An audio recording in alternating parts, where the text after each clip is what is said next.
Then we start. Thank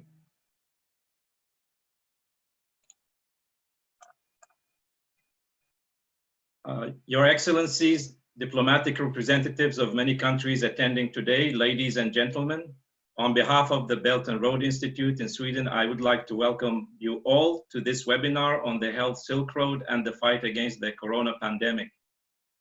This webinar is being held at a time humanity is facing an unprecedented crisis in modern history, both in its dimensions and dangers. The outbreak of the coronavirus has paralyzed large parts of the world, and it has claimed the lives of at least 200,000 people so far. Many countries, like in Africa, are bracing for the worst, since they have no adequate healthcare systems, no preventive infrastructure. The coronavirus has attacked the entirety of humanity. It has no nationality. It attacks us humans, regardless of our nationality, religion, or ethnic background. It attacks us as humans. And therefore, the way we should respond to it should be as one humanity. And one tool in this fight is the Health Silk Road. The Health Silk Road has been discussed by the Chinese leadership ever since the launching of the Belton Road Initiative by President Xi Jinping in 2013.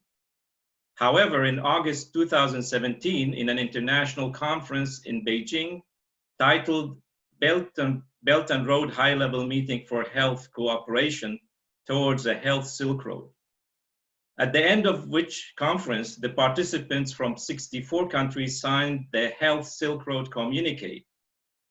In his speech to that conference, the World Health Organization Director General, Dr. Tedros Adhanom Ghebreyesus said, quote, "The Belton Road Initiative contains the fundamentals to achieve universal health coverage, infrastructure, access to medicines, human resources, and a platform to share experience and promote best practices," end of quote.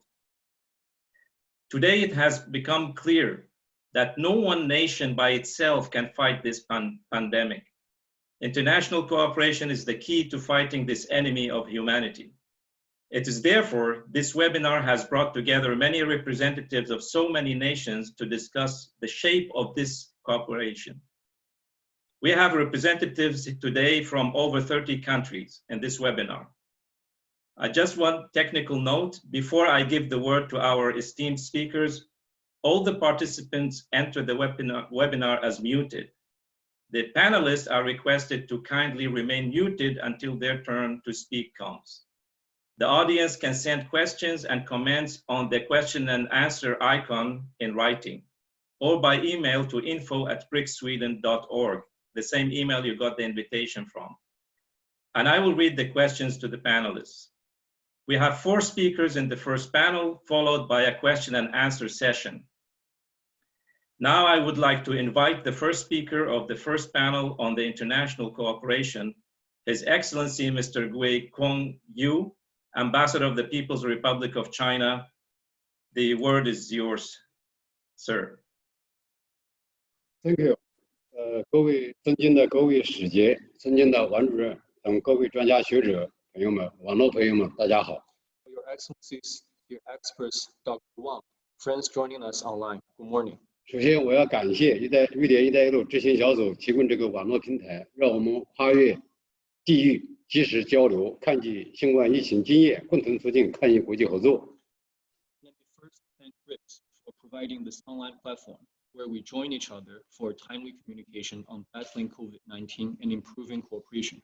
历史的看，疫情随时可能在世界任何地方爆发，人类历史就是一部不断的同疫情做斗争并战胜疫情的历史。我们坚信，这次新冠肺炎疫情也必将被人类战胜。From a historical angle, a pandemic could happen at any corner of the world, and the history of humanity is a history of battles against various plagues and prevailing over them. We are confident that COVID-19 is another that will be defeated. 那么，面对突如其来的新冠疫情，中国党和政府始终坚持人民至上、生命至上，把维护14亿人民健康安全放在首位。习近平主席亲自部署、亲自指挥，中央地方各级政府采取最严格、最彻底、最全面的措施，全国上下团结一心，付出巨大牺牲，取得了疫情防控重要阶段性成效。The Communist Party and government of China put the health and safety of the 1.4 billion Chinese people first. And under the direct leadership of President Xi Jinping, China's central government and governments at all levels took the most stringent, thorough, and complete measures. The whole country stood as one and secured important progress for the current stage after making tremendous sacrifice. 正如 WHO 专家所说，中国采取的防控措施是历史上最勇敢、最灵活和最积极的，改变了疫情快速扩散流行的危险进程，减少了数十万病例的发生。As WHO experts, China took the most courageous, flexible, and active measures, which altered the dangerous course of fast spread of the virus and prevented hundreds of thousands of infections nationwide. 那么，尊敬的各位使节、专家学者和网络朋友们，这次疫情再次表明，世界各国是安全共同体、卫生健康共同体、利用共同体。Dear experts and friends joining us online, this pandemic once again shows that the world is in a community of shared security, health, and future. 那么，习近平主席在2016年6月就提出了携手打造健康丝绸之路的重要倡议，为推动完善全球公共卫生治理指明了方向。In June 2016, President Xi Jinping proposed the important initiative to build a Silk Road of health, pointing the way for global health to go forward. 从疫情一开始，中方就秉持人类命运共同体的理念，高度重视国际卫生合作，以实际行动宣示了共建健康丝绸之路的其中应有之义。 Since the outbreak, I'm sorry, can the interpreter speak a bit louder? yes. Thank you. Since the outbreak, the Chinese side has shown through its actions its commitment to a community with a shared future for humankind, to international health cooperation in the Silk Road of health. 那么，中国在第一时间向 WHO 等以及各国通报疫情信息，第一时间就抗疫经验毫无保留的分享给世界，及时给全球发布翻译了多语种的7版新冠肺炎诊疗方案、6版防控方案，同欧盟、东盟、非盟等国际组织和多国专家举行了视频会议。 China immediately notified other countries and organizations of the outbreak and shared its experience with the world without any reservation. China swiftly translated into multiple languages the 7th edition of COVID-19 Diagnosis and Treatment Plan and the 6th edition of the Prevention and Control Plan, and held video conferences with experts from the EU, ASEAN, AU, and many other countries. 那么，中国政府在自身防控任务还十分艰巨的情况下，已经和正在向150多个国家和世卫组织、非盟等国际组织提供急需的医疗物资援助，积极为各国在华商业采购医疗物资提供便利，并向有关疫情严重国家派遣医疗专家团队加以指导。 The Chinese government, despite facing a challenging situation itself, has been providing assistance in medical supplies to over 150 countries and international organizations, including the WHO and AU. It is also facilitating other countries' purchase of medical supplies in China and sending expert teams to countries worst hit by the pandemic. 中国始终坚定支持联合国和 WHO 发挥领导作用，积极协调国际社会合作抗击新冠疫情。疫情发生以来，向 WHO 捐款5000万美元，用于疫情防控、支持发展中国家卫生体系建设等工作。 China has been firmly supporting the leadership of the UN and WHO in their active coordination of global response. Since the outbreak, China has donated $50 million to the WHO for pandemic response and supporting health system build-up in developing countries. 中国这样做的唯一目的，就是帮助各国尽快遏制疫情，因为我们始终认为人类是一个命运共同体，帮助他国就是帮助中国自己。只要有利于尽快遏制全球疫情扩散、挽救更多生命的事儿，中国都会尽力去做。The only goal of China putting all these efforts is to help other countries contain the outbreak. As soon I'm sorry, we still don't hear the interpreter very well. well, okay, I'll try to speak directly to the mic. Very good. The only goal of China putting all these efforts is to help other countries to contain the outbreak as soon as possible, because we have always believed that we are all bound by a shared destiny, and to help others is to help oneself. China will make its best effort to do whatever that helps curb the global spread of the virus and save more lives. 目前，包括瑞典人民在内的世界各国人民正遭受严峻疫情。面对这一全人类的共同敌人，我们没有理由不团结、不相互支持。People in Sweden are also suffering from a severe pandemic. Facing the common enemy of all humanity, there is no reason for us not to stand together and support each other. 我曾经的外交大臣等瑞方同事就疫情防控保持着密切沟通交流，一致同意国际合作是防控疫情的关键。中方政府官员和专家邀请包括瑞典在内的欧洲10几国的官员和专家举行了诊断、治疗、防御诊疗视频会议。中方为瑞典有关机构在华采购防控和医疗设备，提供迅速协助。I have had many telephone calls with the Foreign Minister Lind and her colleagues, and we agree that international cooperation is key to control the pandemic. Chinese officials and experts invited officials and experts from over a dozen European countries, including Sweden, to attend video conferences.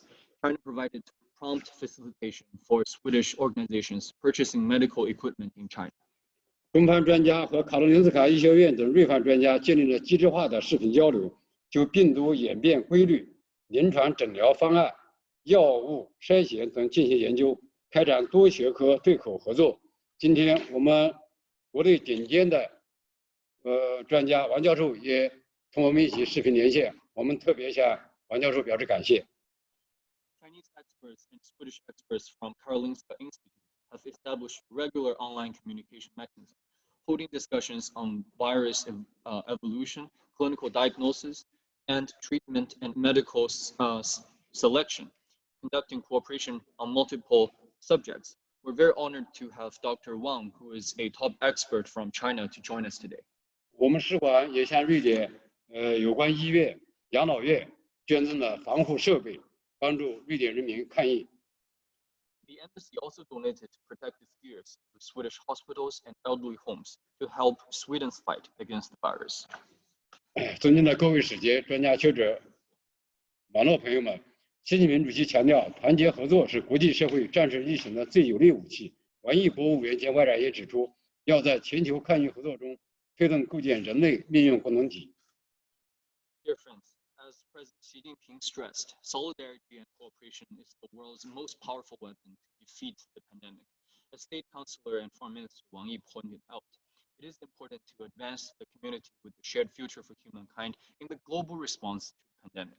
我们注意到，瑞典宁德外交大臣、哈尔贝里贸易大臣和埃里克森国际发展合作大臣日前联名发文，强调病毒无国界，呼吁加强应对疫情国际合作。中瑞双方得加强国际合作，不谋而合。我们完全可以携手努力，共克时艰。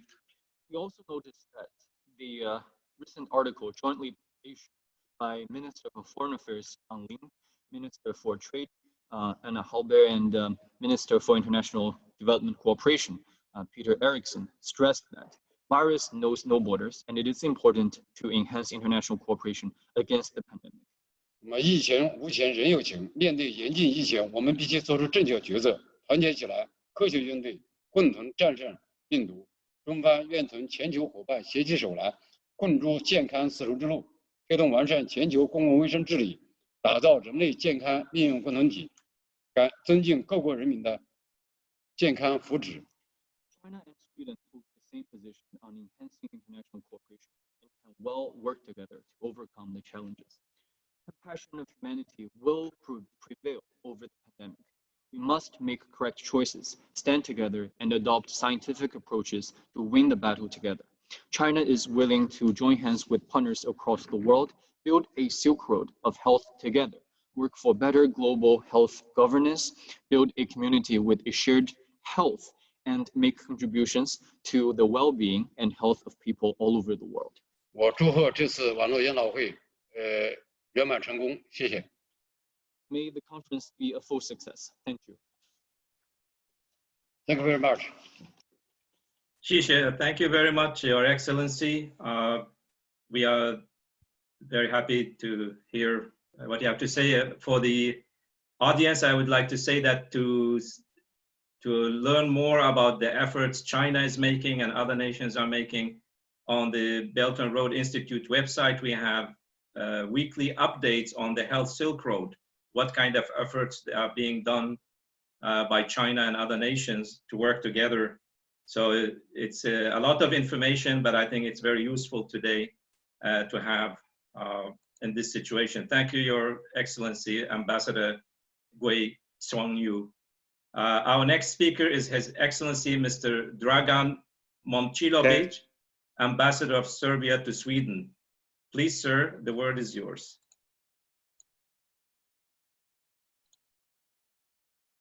I would like to thank organizer for organizing this seminar.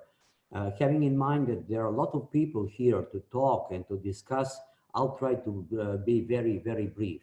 And I will separate my expose in 3 dimensions. First, I would like to explain you where is Serbia, what Serbia is doing. Then second part, I will tell you about our bilateral relations with China, that is with historical relations. And then third, on top of that, I will talk about the concrete terms about cooperation in medical care regarding the coronavirus fight in Serbia, thanks to Chinese help. First of all, let me explain you where is the Serbia and what Serbia is doing this moment. Serbia is in south part of Europe. They call that from time to time Western Balkans. And Serbian main political foreign policy game and goal is to enter European Union. We start negotiation with European Union 2011. That means 9 years ago. And we open 18 chapters trying to adopt our political economic system to the European Union. Question is very open, and everybody knows that nobody knows for time being when we are going to enter with some other countries to the European Union. Will it be in a couple of years? Will it be in 3-5 years or something like that? But anyhow, we adapt our economy and political system, and we are aiming to European Union because we are part of the Europe. We call that part of the Balkan West a soft belly of Europe, and we are part of the Europe. But parallel to that thing, you know, to our first political and foreign policy aim, there is a second policy aim, and it is very important, that is cooperation with the most influential powers, with the most influential states, like China, like United States, like Russia, like India, and all others. And that is the space for us to open our cooperation with China. If you allow me just to tell briefly about bilateral relations with China, Serbia was part of Yugoslavia, and we succeed, you know, our relations with China. Yugoslavia recognized China in 1949, and I was very proud to be diplomat, but it was 15 years ago. That means I will talk partly also regarding my experience in China, but China is developing so quickly that one can, with a lot of difficulties to follow that in a positive sense. That means 49, Yugoslavia recognized, and Yugoslavia established relations with China, diplomatic relations, 1955. That was a long time ago, and those are historical relations. I have to mention that in last 5 years, or let's precise 7 years, we have tremendous bilateral development with China. Tremendous. This is not only strategic partnership, that is extraordinary partnership.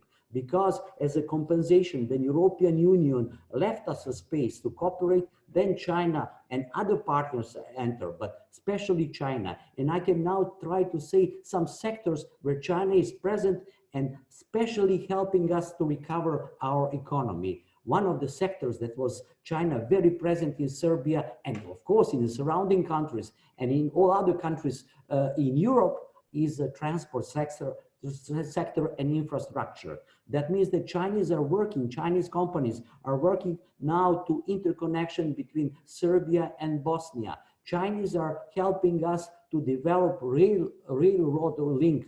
That was crucial for us. That was the part of the Belt and Road Initiative. And this part is going, this rail is going from Athens via Skopje, via Belgrade to Budapest. That is a very tremendous project for us, important, and I'm really grateful the Chinese are helping us. That means that is the crucial to develop other parts of the economy. That is infrastructure, that is the transport. Another part of Chinese presence in Serbia is in industry. We had a problem with lot of factories, and especially with the steel mill factory that was built during the socialist time, and that was not efficient. We tried to privatize that, and we privatized that to the US steel company that took it for 5 years, and after that there was a bankruptcy. We did not know what to do because this company and a mine that was next door was employing about 5,000 workers. That means with the other help, it is 100,000 people. And then Chinese investors came, Hastil, I think that's the name of the company, invested 1 billion in recovery, in progress. And now we have extraordinary company, steel company, producing and exporting steel. And most of all, giving the people, jobs and not polluting the area. That is something extraordinary, and we are really grateful in that sense. I must add that until now, Chinese invest in Serbia around 10 billion euros. That is the value that, according to my knowledge, Chinese also invest in Sweden. That means that there is a lot of Chinese influence in other parts in Europe. And then another sector, what I would like to make, is the energy sector. Chinese try to recover our energy sector because we have certain thermocentral, on the coal. They are helping us and trying to put also those electricity capacities producing clean energy, not polluted energy. Parallel with that, Chinese are helping us as well in the windmill factories producing electricity. Now, Serbia counting that it will be in a couple of years, maybe next 1-2 years, we will have 25 production of the electricity done by the steel mill, by the windmills, and that is something. Of course, there is other cooperation in a sense in the agriculture, in the cultural sector, in tourism, etc. Let me say in cultural sector, just to mention that we are proud that in Serbian school, now you can learn Chinese language as a foreign language. More and more people, more and more youngsters are learning Chinese language, but not only learning Chinese language, but they're also learning Chinese culture that was old, more than 5,000 years ago, even 10,000 years ago, regarding a lot of Chinese dynasties or etc. And tell me, I will try to be brief as I mentioned, and I will mention also our cooperation in the medical sector, especially fighting against coronavirus. The great help from China came at the beginning of the March, because, we were a bit perplexed, like most of the part of Europe. In Wuhan, we had that infection, everybody heard, and everybody thought in Europe, okay, it won't come to us. But it came very, very widely to the part of Europe, as you know, in Italy, in Spain, France, or something like that. And then we start to fight, but we did not have resources to fight, and we didn't have a mind how to fight that. I can tell you that in most part of the European countries, in the member states of the European Union, we closed our infection sections in the hospitals because we did not have an infection or a disease, that kind of a disease for 50 years, and we did not need it. And then the corona came, and then we start fighting, and luckily, Chinese experts addressed to us, we addressed to them, and they came to Serbia. Chinese help and experts came in 2 levels. First level was transport of the Chinese medical equipment, because at the very beginning, we need more equipment. like most of the countries, not only masks and the special suits, but also respirators and special medical equipment. And thanks to Chinese people, we got it. There are almost 10 planes that landed in Belgrade, bringing that crucial equipment. But the most important of all is visiting of the Chinese doctors who came to Belgrade, giving us at the very beginning of the epidemic, giving us their experience. Thanks to them and mixed with our experience and without experts, we put this epidemic under the control. And that is the most important thing. What I'm telling is that Serbia, for the moment, they have 8,500 infected people and only 168 people dead. And that is thanks to the measures that we try to arrange with Chinese partners. And that is very important. That means with Chinese partner, we introduce measures like additional hospitals, like sort of isolation methods, and all other methods that was applying to the fighting against coronavirus. And we were very successful about that. And that is my short briefing. Again, thank you for listening to me, and I'm ready to answer all your questions. Thank you. Thank you very much, Your Excellency. This was a wonderful statement. We hope all nations can work together in this same manner. Thank you very much. We will definitely have questions for you. Our next speaker is Her Excellency Mrs. Noor Ashikin Mohammed Tayyib, Ambassador of Malaysia to Sweden. Please, Madam.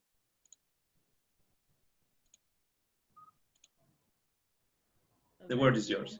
Yes, thank you very much. Thank you very much for holding this webinar. Okay, sorry, can you speak up a little bit? Can you hear me now? Yes, yes. Okay. Well, good morning, everybody, and thank you for convening this webinar. Well, all I want to say is that international cooperation is very important in combating this coronavirus. This is it's a global phenomenon. We've seen nobody is back from this pandemic. And in terms of international cooperation, this has been, we have seen a lot of initiatives and cooperation, as our ambassador from China said, that international cooperation between countries at the multilateral level, bilateral level, this is a very important time for us to work together. In terms of bilateral relations with China, in terms of cooperation on this COVID-19, we would, Malaysia thanks China very much. We have received a lot of cooperation, a lot of assistance. We have received medical equipment, and just last week we had a panel of experts from China coming to share their experiences with our experts in Malaysia. We have to, the approach towards the COVID-19, must be based on science, and we have experts working on this, and this is where bilateral cooperation is very, very important, together with our cooperation at the multilateral level. We cannot, for a country like Malaysia, we have been able to manage this pandemic quite well, I must say. We have about, as of yesterday, about 5,850 cases, about 100 deaths. And we have benefited, a lot from cooperation with other countries like China. So I think, facing this pandemic, which is we need to work together. It's time for cooperation and definitely not competition.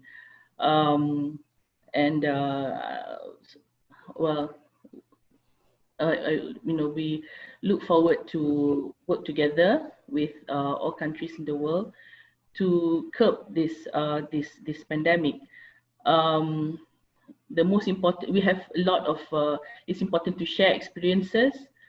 In Malaysia, we have had, daily updates from our experts. We are also very heartened to see there's a lot of cooperation in terms of finding the cures, the kind of treatment that can be used to battle this coronavirus. I mean, there's a lot of things that we don't know yet, and the experts are trying to find ways to develop treatments and the vaccines.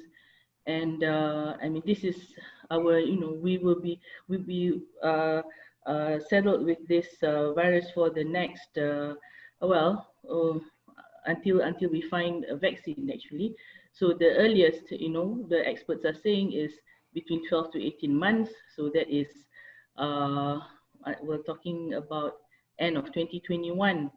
So international cooperation is all the more important in order to find a way to navigate ourselves and to mitigate, the losses.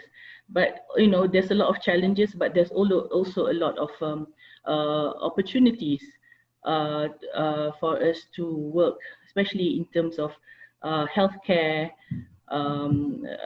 So I think we have to look forward and find ways on how to get through this, as a community, a global community. Thank you.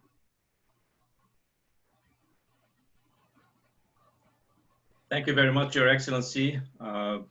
This is exactly what is necessary today to have among nations. We have a slight change in the program. Mr. Irfan Ahmed, the representative of the Pakistan Embassy, is not connected yet. Therefore, we would like to invite from China, Dr. Wang Guiqiang, head of the Infectious Disease Department at Peking University First Hospital.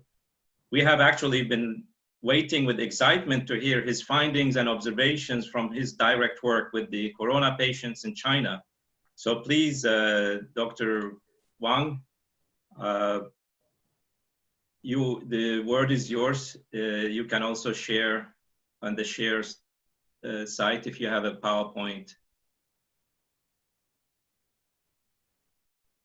Please.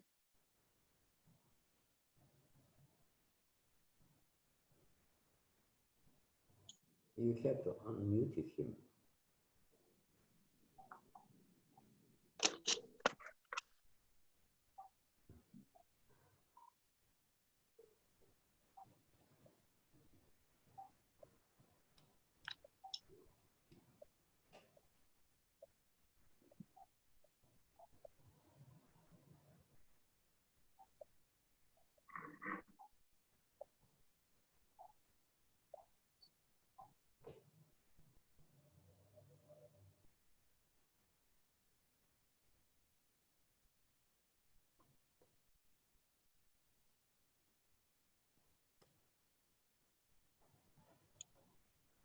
You can start, Dr. Wang. We are ready.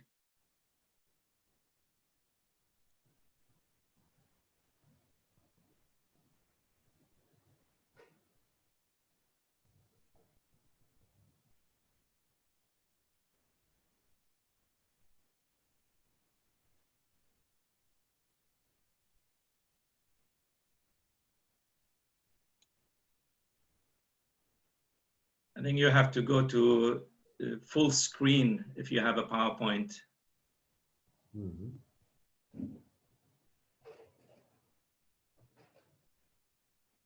Like a slideshow.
Dr. Wang, do you want us to wait a little bit? I think Mr. Irfan has joined us now, or you can start.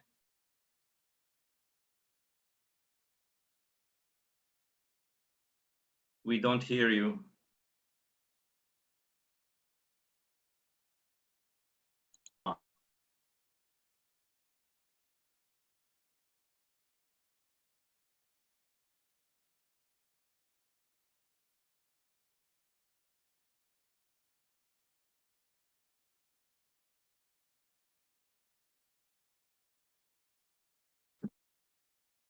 Okay, now it looks better.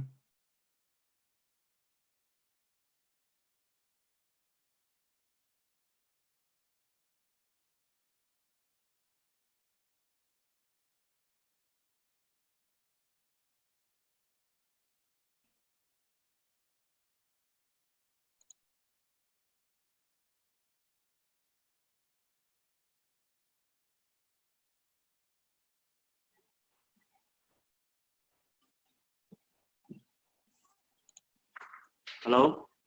Yes.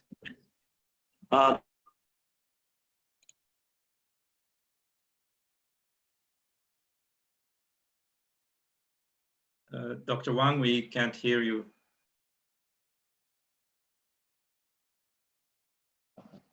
巴基斯坦是吧？ 对，现在现在还是那个王主任在。 Can we ask Mr. Irfan Ahmed from the Pakistan Embassy to present himself and make his statement, and then we go back to Dr. Wang.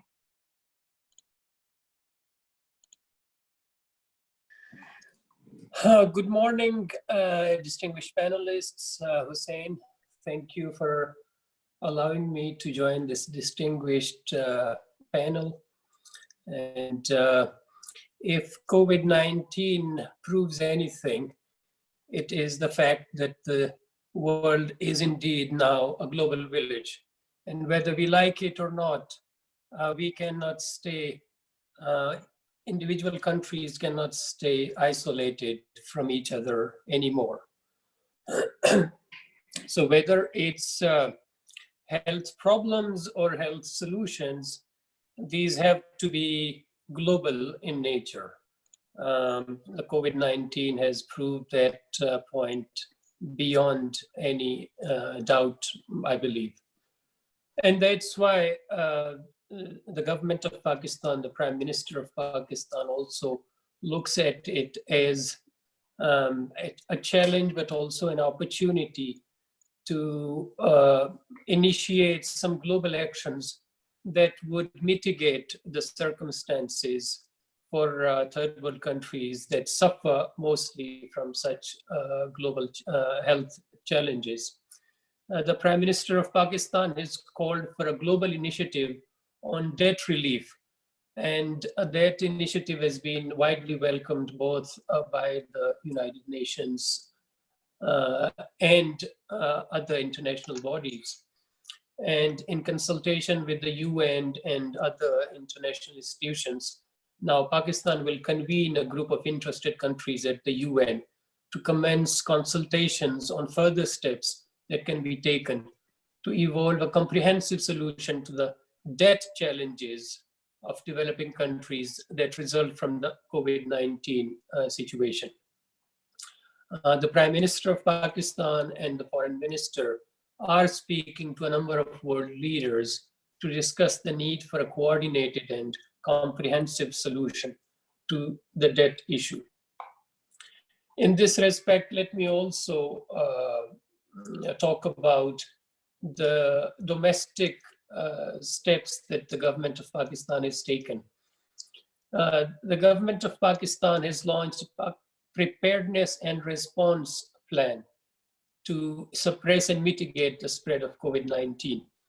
And this plan, the initial one, is worth $595 million US, and it's intended to strengthen Pakistan's capacity in emergency prevention, preparedness, response, and relief, and to build health systems for a period of 9 months from April of this year to December of this year. Pakistan has also launched the largest and most comprehensive program of providing financial support to the poor and marginalized segments of Pakistani society. And the government has started rolling out about $90 million of social protection money to the poor. And we are offering cash payments to the the poorest and the most affected segments of society. We have also turned about 1,800 3-star and 4-star hotels in the country into quarantine centers for COVID-19 patients. We have also converted air-conditioned sleeper and business class trains into medical wards, and they have a capacity of about 2,000 hospital beds. In order to deliver the cash payments to the poor, the government has established 17,000 points all across the country. We believe that these will provide about protection to about 12 million families and about 80 million Pakistanis who are expected to be severely affected by COVID-19 situation. On international level, Pakistan also organized the SARC, the South Asian Association for Regional Cooperation, the SARC health ministers video conference on COVID-19 a few days ago, just like we are conducting it. And this conference was attended not only by the SARC Secretary General, but all member states, including India. We understand that South Asia is particularly vulnerable because it has high population densities, its health system is fragile, and disease surveillance is very rudimentary. And therefore, there is a lot of a great need to strengthen our health systems. The Pakistani Prime Minister has made it very clear that he understands that lockdown alone will not resolve the issue. And for a third world country like Pakistan, which has a large segment of population which is totally dependent on wages, on daily wages, a lockdown will in effect bring out a greater problem of poverty and daily wages. That's why we believe in the smart lockdowns, where not everybody and not all segments of society have to lock down, and some of the most essential services can continue. At this time, let me also, in this context, especially mention the support that the government of China has extended to Pakistan to increase Pakistan's capacity to fight this pandemic. And Pakistan also, when China was going through its roughest period of COVID, dealing with COVID, Pakistan also extended its valuable support to China. And the president of Pakistan, Dr. Arif Alvi, visited Beijing in March 2020 as just to express solidarity with the Chinese people. So to sum up, to conclude, this initiative of Silk Road Health Corridor is actually an hour of the need. This COVID-19 should not lead to a blame game. We should be able to turn it into an opportunity to strengthen global health services and global cooperation for health services. I thank you very much, Hussein. Thank you. Thank you very much, Mr. Irfan, for this very informative presentation. Pakistan is actually a key component now of the Belt and Road initiative with the China-Pakistan Economic Corridor, which is the single largest Belt and Road initiative. We will hear more from Dr. Shaki later in the second panel on this aspect. Now we hope that we can go back to Dr. Wang Wei Chang and have his presentation.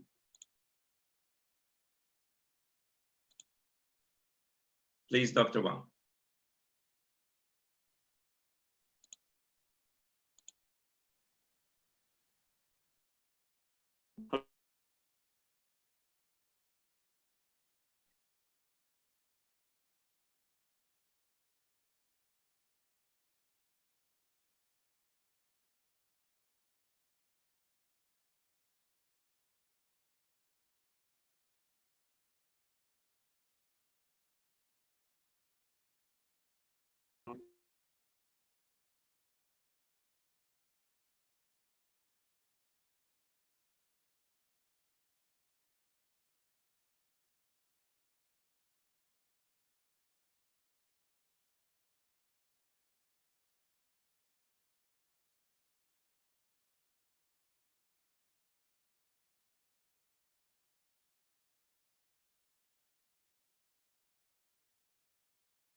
Yeah, still waiting. Hope the technical aspect is solved soon.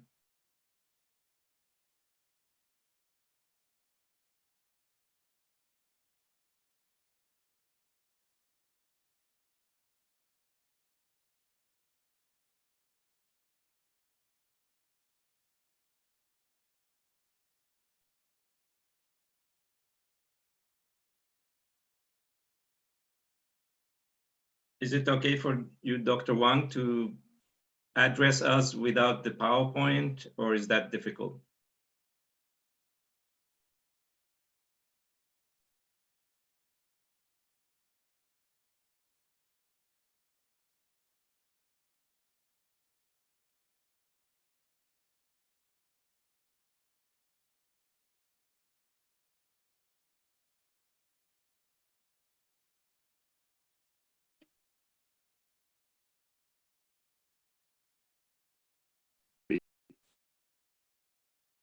We still can't hear you, sorry.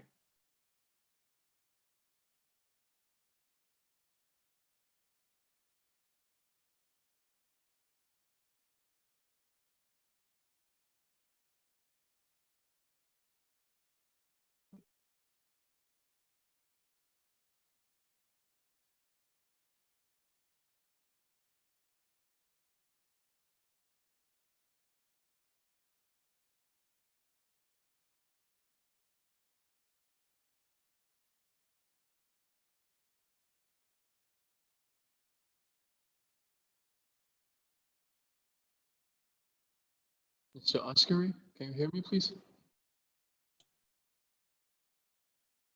Hello。 Yeah, I hear you.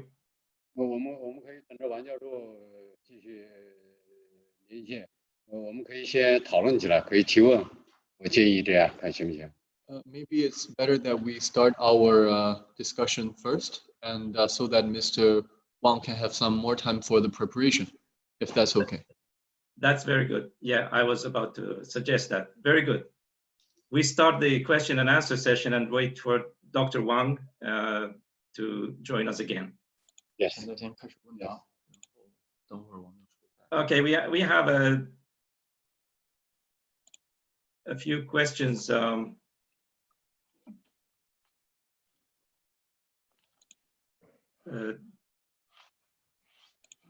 That came up during the speeches. the first question is to Ambassador of the People's Republic of China. We have heard a lot about what China has been doing in terms of both controlling the spread of the coronavirus in China, but also when it got things under control, went outside China to help other nations. Now, there are, as in the case of the Belton Road Initiative itself, now there are certain voices in the West who are suggesting that China is using the Belton Road Initiative, but now also the Health Silk Road Initiative to increase its geopolitical power. For ourselves, we have no indication of that, but I think people outside there, here in Europe and the United States, need to hear what are the intentions of the Chinese government and the Chinese people in launching both the Belt and Road Initiative and the Health Silk Road. 第一个问题是我们现在看到中方在防控和帮助其他国家抗疫方面做了很多工作，但是关于“一带一路”呢，美西方等一些国家认为中国开启“一带一路”和健康丝绸之路是为了增进其地缘政治影响，我们当然不这样认为，但是美西方确实有些国家持这样的观点。那么您能不能讲述一下中国政府和人民采取这两项倡议的目的是什么？ 一带一路和健康丝绸之路。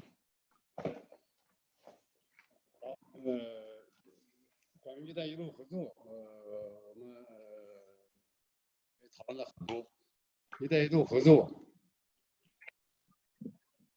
中国政府2013年9月份在提出“一带一路”合作倡议，本质上就是要通过这个发挥古丝绸之路的历史和文化价值。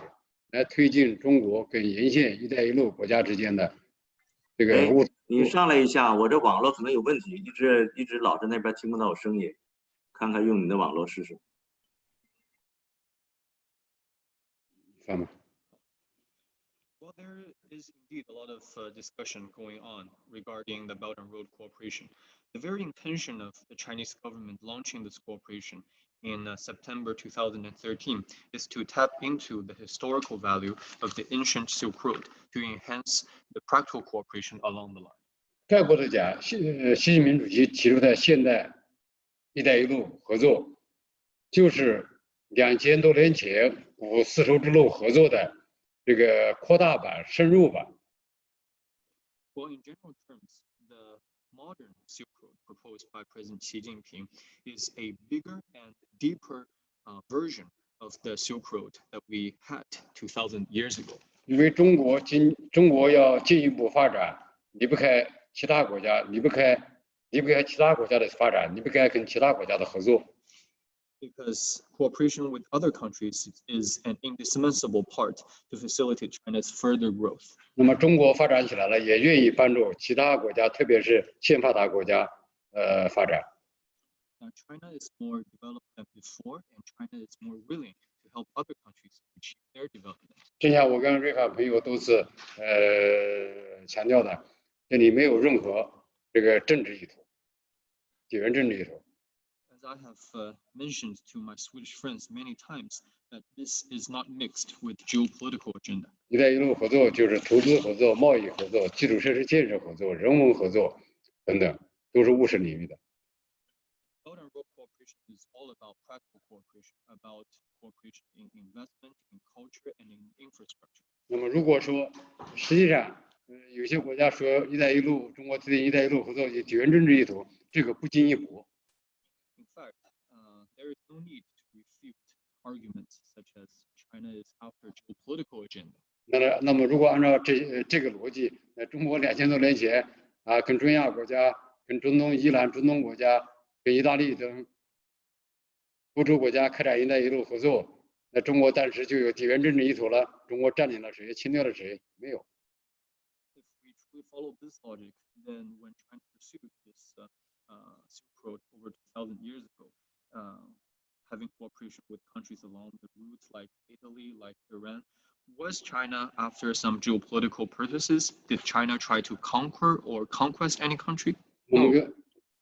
我们跟巴基斯坦、塞尔维亚还有马来西亚合作，我们都没有谈论什么政治问题，谈论什么军事合作问题，谈论这些东西，没有任何地缘政治的考虑。When we pursued Belt and Road cooperation with countries like Pakistan, Serbia, and Malaysia, we never raised any requests for political or military cooperation. 希望那些指责中国“一带一路”合作有地缘政治意图的少数国家和人士能够客观的看待。We hope those few countries and individuals that make such accusations will look at this matter more objectively. 那么，随着这个经济的发展，人民生活水平的提高，人们对健康卫生领域的保健领域的需求越来越大。Now, as China's economy is growing and people's lives are getting better, people are yearning more for better health. 就拿中国本身来说，中国现在14亿人民，这个过上了这个经济上应该说这个享受了这个很好的物质生活，但是人们还有更高的追求，这是要有健康的体魄，要长寿。Now, the one hope for healing Chinese people are living a better life, living a better material life. Now they are trying to have a more healthier and a longer life. 所以现在所以现在医疗卫生、健康保健、生物医药、养老等领域的合作，等领域在中国经济发展中，在起到中国经济发展的首要位置。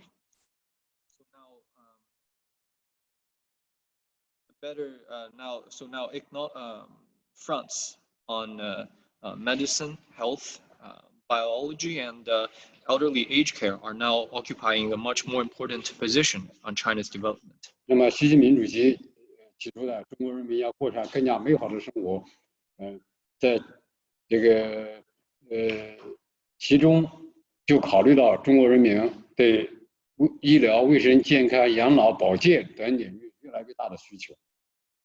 Now, when our president proposed that the Chinese people need to lead a better life, those areas that I just mentioned are part of the consideration. 当然，在这方面，我们也需要开展这个对外合作。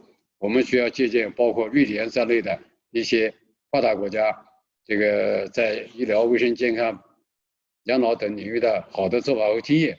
我们也希望与其他这个发展中国家一起，共同提高这个各国的这个医疗卫生、健康保健这个养老水平。And of course, in pursuing this end, China is also trying to learn from other countries like Sweden to improve its public health situation.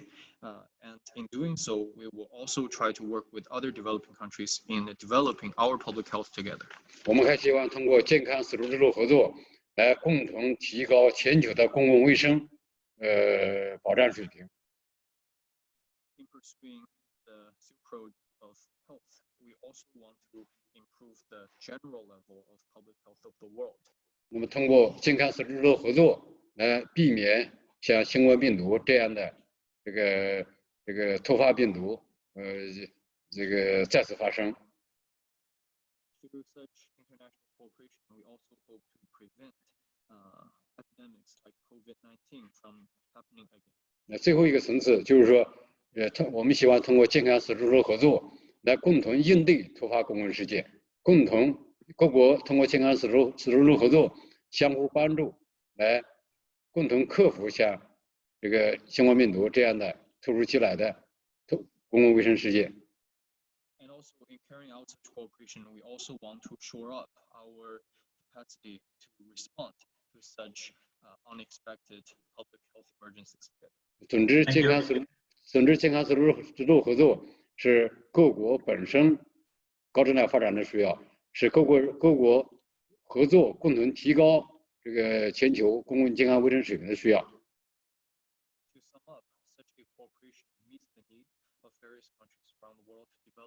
public health capacity together and to improve international cooperation in this sphere together. Thank you. Thank you. Thank you very much. We have now many questions actually, so please keep the answers short. We take just one more question before we go back to Dr. Gui. This question is to His Excellency Ambassador from Serbia, because you mentioned the cooperation, the great cooperation you have with China, both on the pandemic mitigation, but also on infrastructure development. Now, the person asking the question from Denmark is saying as the Belton Road is an all-inclusive initiative, wouldn't it be better to also include Europe, the EU, and the United States into this kind of cooperation? Because as President Xi Jinping has said, this is not a Chinese project, it's not an exclusive club, it's an all-inclusive cooperation. So what do you think the European Union and the United States be contributing to this process? But please make the answer short. Our position is very clear. Everybody who is willing to participate to that project then can join the project. I mean, why not? That's the aim of the project, to widespread. Our aim, what I mentioned, is that we have now building rail link between Budapest and Belgrade, European Union country and the candidate country. Now, if you want to go to the European Union, to the Budapest from Belgrade, you need 3.5 hours. With the railroad that we are going to finish in 2 years' time, that period will be 1.5 hours. That means, of course, everybody should include, and it's a la carte. Everybody can choose how they can give support to that project and what is the benefit of the project. That, I think that's the aim of the project. And in that sense, I support all the countries who are willing to participate to join that Belt and Road Initiative. Thank you.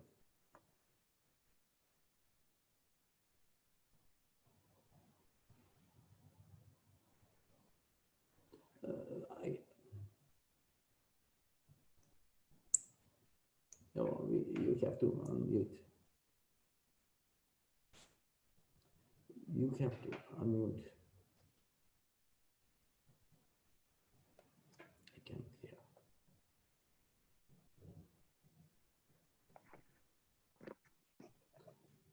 Please, can you unmute? I cannot hear you.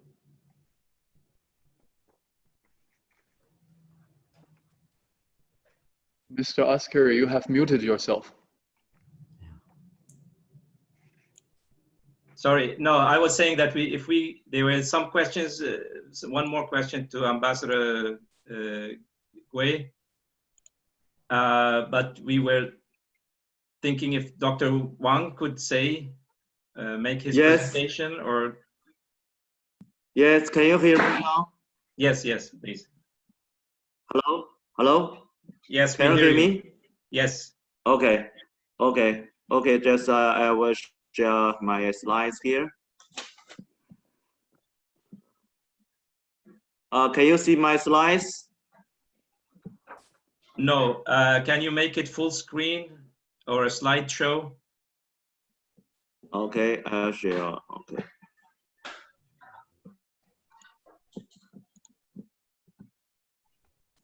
How about now?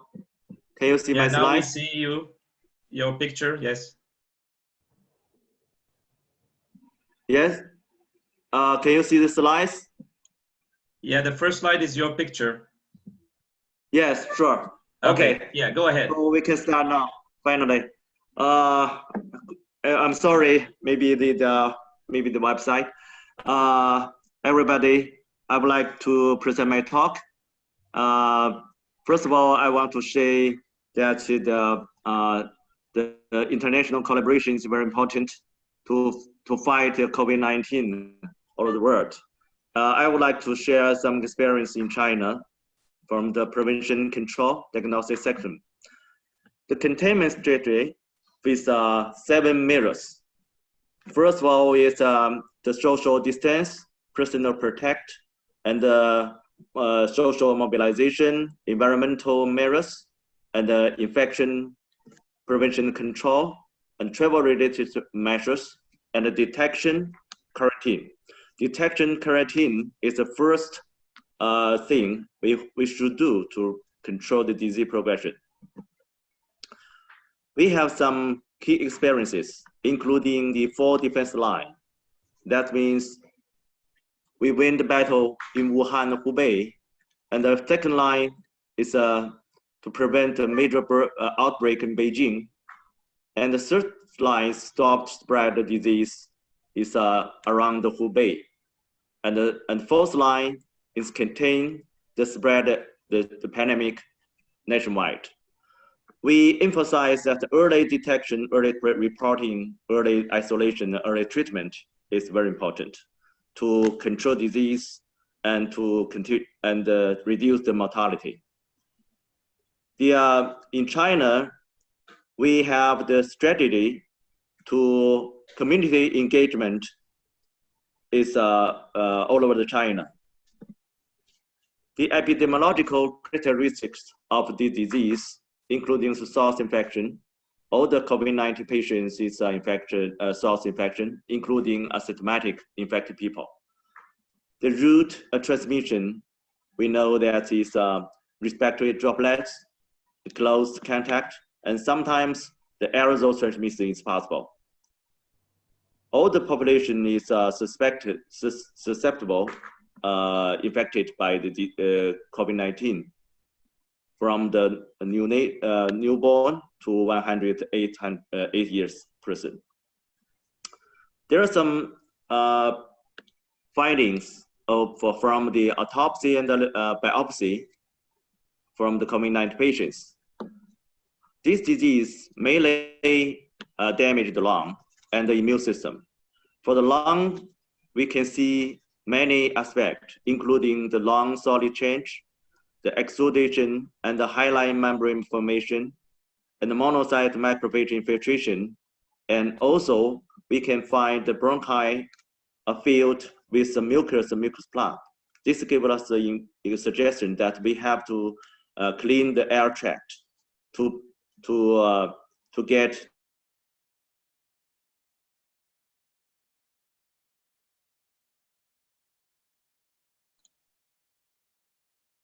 We lost your audio, Doctor.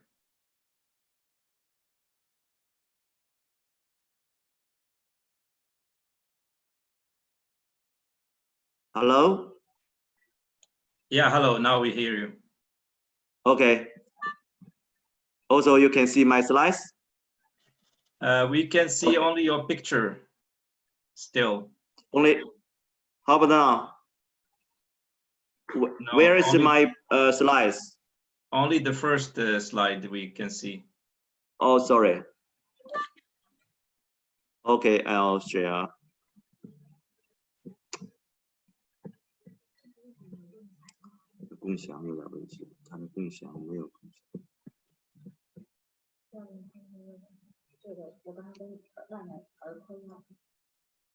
So you didn't see my slides, right? No, only the first, which is your picture. Okay.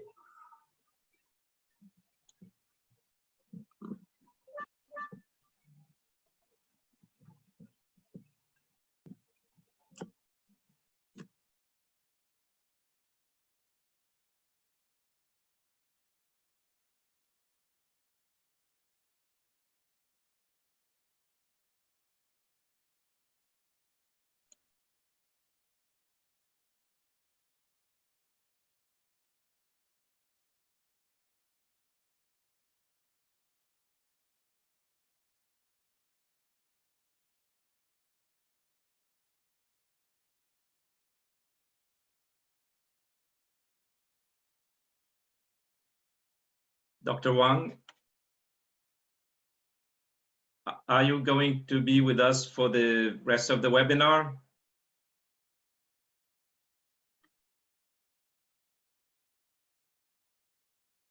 Because we can get back to you.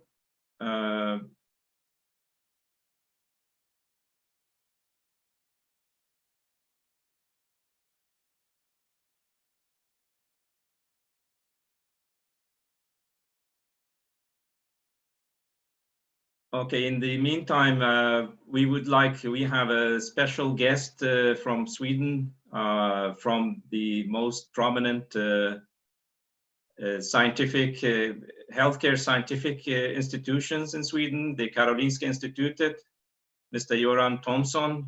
We are honored to have you here. You have a great experience of working with international organizations, but also with the Chinese educational institutions. Please present yourself and let us know your thoughts. Thank you so much, Chair. And thank you for the invitation. It's with short notice that I make a brief intervention. Let me, I don't know, I don't have PowerPoints. Let me show you, to start with, the Karolinska Institutet 2030 strategy, which is well aligned with the UN Agenda 2030 Sustainable Development Goal strategy. So I'm a professor in health systems research, and I have quite considerable experience from working with lots of organizations, and I'm advisor to WHO and so on and so forth. I'm also a counselor to the president of Karolinska Institutet on UN Agenda 2030 and the Sustainable Development Goals. And there is a very interesting relationship between COVID-19 and the challenges of COVID-19 to the global, national, and local communities. So in that sense, I'd like to address a few of these things, also giving an example of the collaboration between KI and Chinese scientists. And I will not be comprehensive. I will merely mention one of the major areas and also some of the areas where I've been involved. I'm a visiting professor at Shandong University, for example. Now, the strategy 2030, it highlights some of the key principles of how Karolinska Institute, under the leadership of its president, Professor Ottersen, wants to work. Obviously, KI wants to be groundbreaking, and that goes for technological innovations as well as social innovations. And I'm not to speak on how KI is engaged in COVID-19 in detail, but almost every day that there are interviews in Swedish television and in the media with KI colleagues involved. And as I'm sure you know already, researchers are working on test instruments and laboratory innovations, etc. Now, the second concept is engaged. Karolinska Institutet wants to be engaged with society and with health systems and healthcare. And it's important for us at KI to consider not only what universities are good at, but also what universities are good for. And that obviously has to do with the betterment of health and living conditions for mankind. So this is the engaged issue. And finally, Karolinska Institutet wants to be global. And COVID-19 obviously illustrates how essential it is to have a global perspective. Actually, one of the key concepts that are being discussed at KI is the concept of glocal. We need to think and act both globally and locally, hence the concept glocal. Now, the collaboration with China has been especially strong, I believe, when it comes to cancer research. And this is not my area. And cancer research at KI is very prominent. It's one of the strongest research areas. And one of my colleagues, Professor Anberg, has excellent relationships with China and with the different dimensions of leadership. So that's one area. An area where I have experience on my own is antimicrobial resistance. So there has been a collaboration where KI researchers are involved with researchers at the national level and in the Shandong province, looking at various aspects of antimicrobial resistance. And antimicrobial resistance has, since some years, been considered one of the 3 major threats to global health. It's also in a way related to COVID-19, because unless we have functioning antibiotics, and we don't have new antibiotics in the pipeline, unless we have these, it may not be possible to treat also some of the problems with COVID-19, because even if it starts as a viral infection, it's quite often that bacteria are superimposed. So this is an area and where we have worked with what we call a One Health collaboration. You have to look at antimicrobial resistance both in humans, but as much in animals, and also in the environment. So that's the One Health approach. Now, I don't want to take too much time. I will not go into details, but if you're interested in details, there are lots of publications, and you Google impact. Sino-Swedish Integrated Multi-Sectoral Partnership for Antibiotic Resistance Containment. And please note the term Sino-Swedish Partnership. What the world needs now is better partnership between leading researchers, irrespective of country of origin. And we believe very much from Karolinska Institutet in facilitating, enabling respectful partnerships, but also understanding reciprocal learning. We learn from each other when we collaborate. That's an honor that I know that the president of Karolinska Institutet is very strong on. Finally, I mentioned that I'm working and I'm in different advisory groups to the WHO in Geneva, as well as in European office. And we are at present working with the relationship between COVID-19 and the Sustainable Development Goals. Because if you unpack the SDGs, it's easy to see how some of the targets in the 17 different Sustainable Development Goals are very much related to COVID-19, both the crisis issues and the opportunity issues. And a challenge for the world now, and we need to collaborate all over.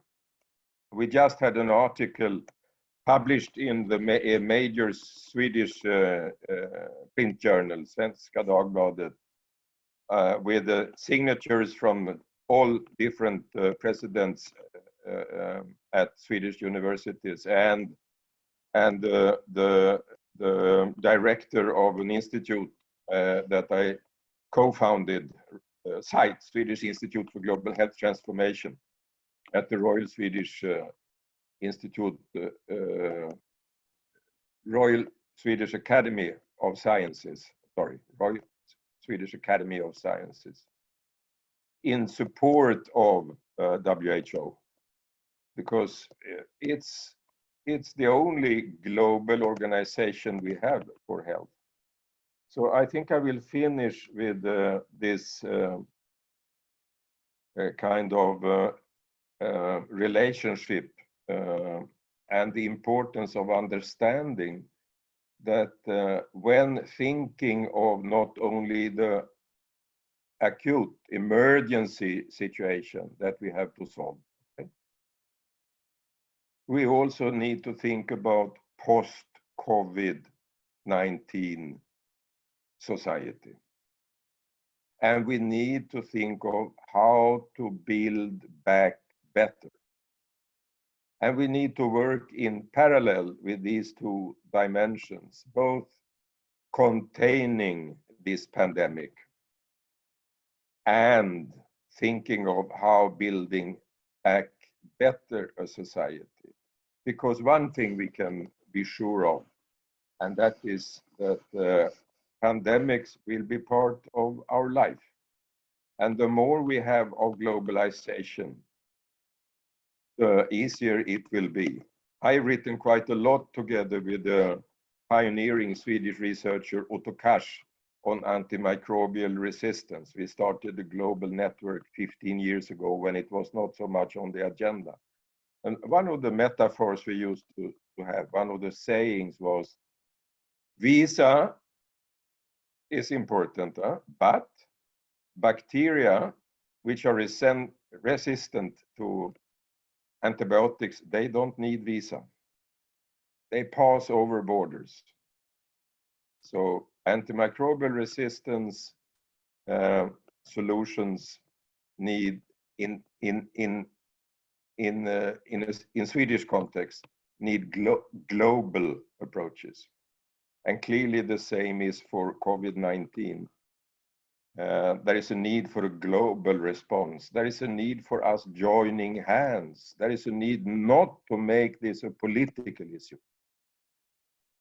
And that is one of my major concerns at the moment. Let's join hands in the name of solidarity.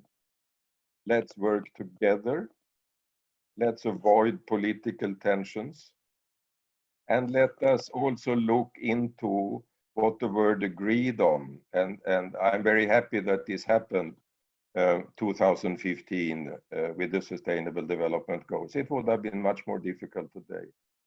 But think of how different aspects of the Anthropocene, the human being the main and very dominant species on Earth, how we behave in order to have a healthy, peaceful, and good society. And COVID-19 is a challenge, but it's also an opportunity for us to contribute here.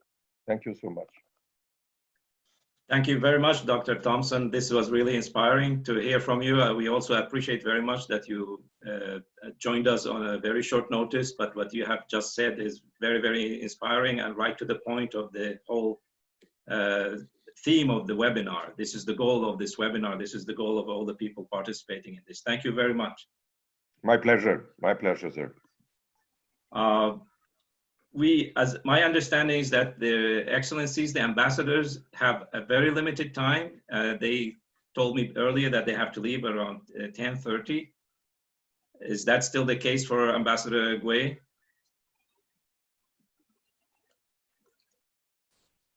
Yes, can you hear me?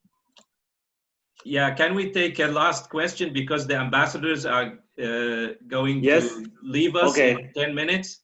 And then we start with you, and then we continue the second panel. Okay. I think now your technical problem is solved, but we just want to have the last questions to Ambassador Gui and also to His Excellency Ambassador from Serbia, because they have to leave, I guess. There just to Ambassador Gui, there are two questions. One from Sweden is asking, is there a leading agency in China for the Health Silk Road initiative? That there's an agency or something dealing with the Health Silk Road. The other question is from Deborah in the Netherlands. She says, can the Honorable Ambassador discuss some of the mistakes and lessons learned that have been made in China during the ongoing COVID-19 responses, showing solidarity for the imperfection of human coordination? Thank you very much. 有两个问题，第一个问题是一个瑞典观众提出的，那就是中国有没有一个主导领导健康丝绸之路的一个机构？第二个问题是一个荷兰网友提出的，他的问题是中国在应对疫情期间有没有犯什么错误，有没有吸取什么教训？这样的回答也有利于全人类团结抗疫正面我们的不完美。那么关于第一个问题，我想按照各国政府的分工，健康丝绸之路当然应该由中国以及相关国家的这个卫生主管部门来推行来合作。Well, regarding the first question, in light of the distribution of work by countries along this project, naturally it is the agency in respective countries leading the work in public health sphere that lead this project. 那么关于中国现在疫情，至于我们政府和专家反复指出的，中国在第一时间发现疫情以后，第一时间采取了最全面、最彻底、最严格的防控措施，第一时间向 WHO 和世界卫生组织这个以及各国通报了这个病毒系列。And regarding the second question on China's response to COVID-19, our government and experts have appointed almost. Please speak in the microphone, the interpreter. We can't hear you. Regarding the second question on China's response to COVID-19, as has been pointed out by Chinese government and Chinese experts on multiple occasions, that immediately after China found this virus, China has taken the most stringent, thorough, and comprehensive measures and uploaded the sequence of the virus to WHO and other countries. 那么中国的防控抗疫经验也为世界其他国家的防控抗疫提供了这个有很好的借鉴。这个下半节可以请我们的王教授给大家介绍。China's response to COVID-19 has also offered useful practices to other countries, which is something that Dr. Wang can elaborate on in the second session of discussion. 那么，如果有什么教训需要总结的话，我认为那就是我们世界各国如果加强合作，共同这个防止类似这种新冠肺炎这样的全球公共卫生危机再次发生。If there are any lessons to be drawn from the response to COVID-19, it is countries around the world really need to step up their cooperation to guard against such a public health emergency from happening again. 正如刚才各位使节和专家所讲的呀，病毒无国界，病毒不分种族，所以这个共同防范这样的类似这样的公共危机是世界各国的事。As this has been pointed out by the ambassadors and experts, that the virus knows no races, knows no borders, so countries need to work together to guard themselves against such occasions. 在预防、防控、诊疗等各个方面，我们都希望开展广泛的国际合作，共同提高全球公共卫生水平。We need to carry out wide-ranging cooperation in prevention and treatment to shore up our common capacity to guard against such viruses. Thank you very much. Thank you very much, Your Excellency. It was very good having you here with us today. Ambassador Momcilovic from Serbia, do you have a final thing to say before you leave the webinar? Yes, again, I would like to express my thanks for organizing that kind of a meeting. As Swedish professor from the Karolinska mentioned, it's a brilliant idea. Maybe not to include this fighting against Corona in Road and Belt initiative, but to make it part of that and all other initiatives, because this is the occasion how we can fight together. Somebody put before to me question how we can cooperate. Corona fighting is the place to cooperate together, Americans, Chinese, European Union, everybody. And I think we can use this opportunity to cooperate because our national strategies must be united. Corona will be present for a long time. Thank you. Thank you very much, Your Excellency. We are very happy that you joined us. Now we go to Dr. Wang, finally. I hope everything is resolved. So we will join the first panel with the second panel. So after Dr. Wang, we will continue with the second panel as scheduled. But I thank everyone who participated in the first panel. Your Excellencies, Mrs. Noor, do you want to say a final thing?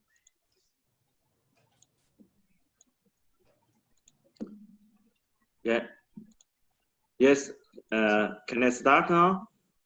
1 second, just Mrs. Noor will say something, Her Excellency Ambassador Okay. from Malaysia. Okay, thank you very much. I'd just like to say that thank you for convening this meeting, this webinar. It has been very insightful to see what countries are doing. And I think what we can take away from this is that the international cooperation is very important.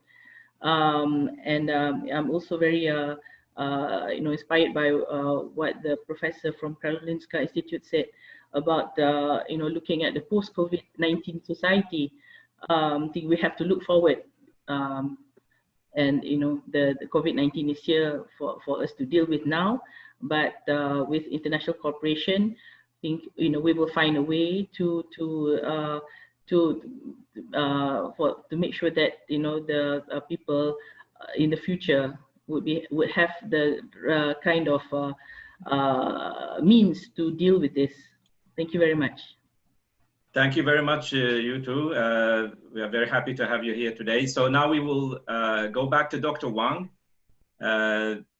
Since we had technical problems earlier, so he will start the second panel. So Dr. Wang Guiqiang from the top virologist. Please, okay, sorry. Please present yourself first. Okay, I'll try to share my slides now. And you block my sharing. Can you? Okay. Okay. Can you see now? It's okay. It's okay now.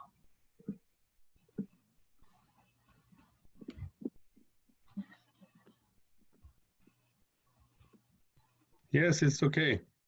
Okay. And here is some pathological findings from the autopsy and the biopsy. I just say you can see this from Dr. the lung. Wang, can you please introduce yourself, where Okay. you work, and what is your specialty? Introduce myself. Okay. So I can start from the beginning or continue.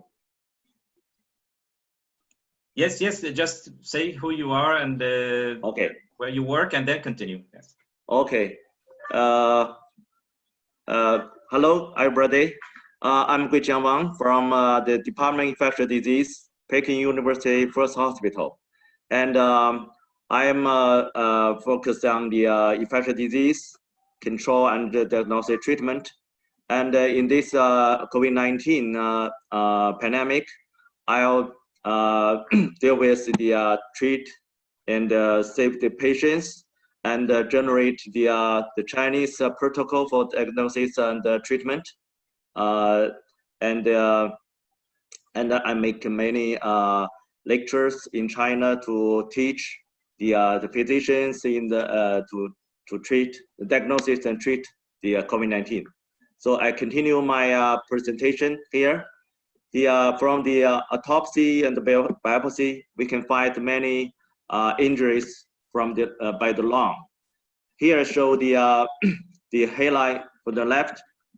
From the left one, you can see the exudative inflammation, fibrosis, and focal hemorrhage.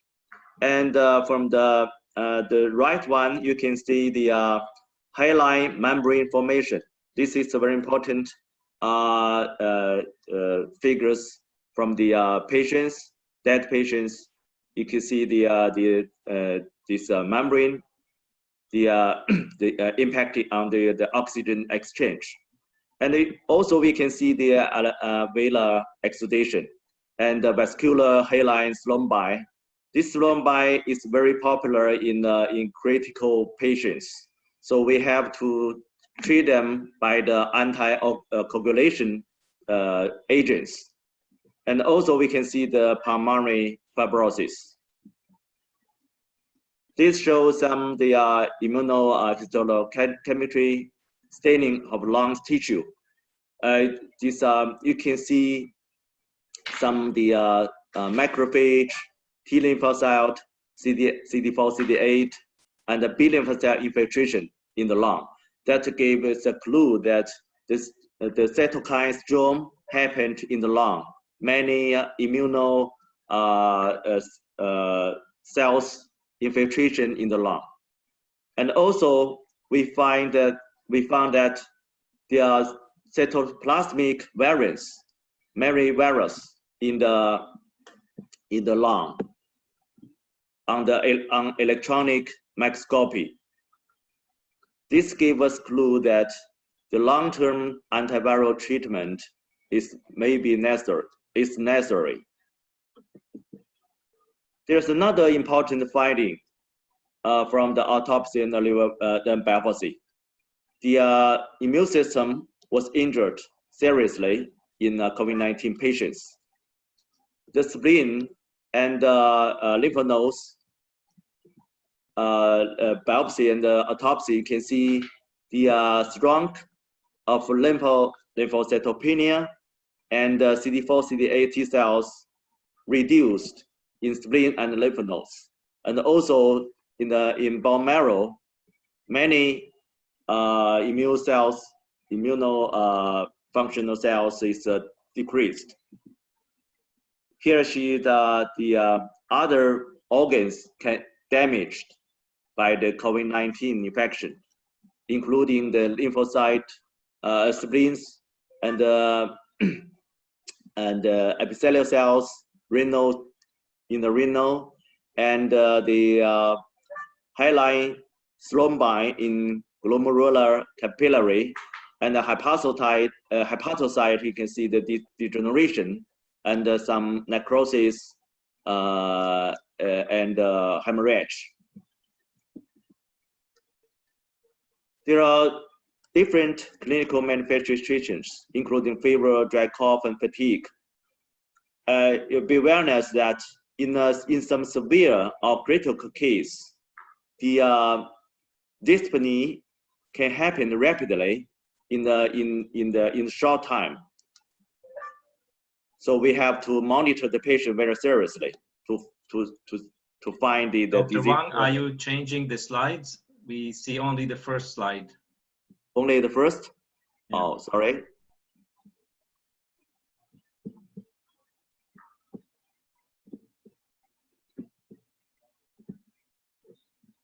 Okay.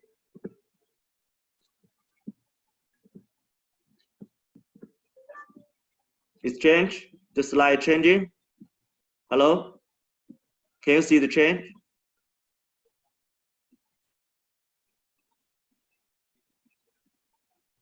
Yeah. Yes? Can you hear? How about now? Clinical manifestations. Can you see these slides? Yes. Yes, we do. Okay. So for the critical case, most of the cases happened in the elderly and those with chronic underlying disease. For the pregnant woman and their children, the symptoms is similar with the others. And for children, the symptoms and the disease is relatively mild. Most patients mild and moderate. This slide show the sex and age. It seems for male and female is similar profile, but you can see most patients infected by coronavirus is more than 20 years old. In the children, it's less prevalence.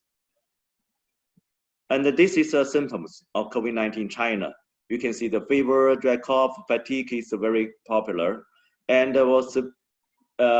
we can see other symptoms including headache, muscle ache, sore throat, etc. This slide shows the underlying medical conditions in COVID-19. In hypertension, in severe and very critical case, more patients have a comorbidity of the hypertension and diabetes, cardiovascular disease, and lung disease. For the laboratory test, we including the nucleic acid, viral isolation, and serological test. This slide shows the with the disease progression, the antibody can be detected. This is blue, and the blue one, you can see the IgM, IgG antibody can be detected from the about 3 days of the onset disease. And the RNA levels decrease with the disease progression. There's an overlap between them. With the antibody increasing, detectable, the RNA levels decrease. We check this IgG antibody. But with the titer of IgG antibody, about 50% show the neutralization antibody. Chest imaging is another important part for the diagnosis of COVID-19. And you can see in the early stage, there are multiple spotted shadow and the ground glass shadows in the lung. And with this progression, the glass shadow is increasing. Diagnosis criteria is including epidemiological history and clinical features. If the patients have the epidemiological history and the two of the clinical features, or all 3 clinical features, we can diagnose it as suspected cases. If the suspect cases in accordance with one of the following virological or serological evidence, we diagnose it as a confirmed case. One is a real-time RT-PCR show the positive RNA, or viral gene sequencing is evidence of a coronavirus, or recently we add on the serological test. If viral specific IgM, IgG is positive together, we can diagnose it confirmed case. Or viral specific IgG, the titer increase from the negative to positive, or 4 times higher compared with the onset of the disease.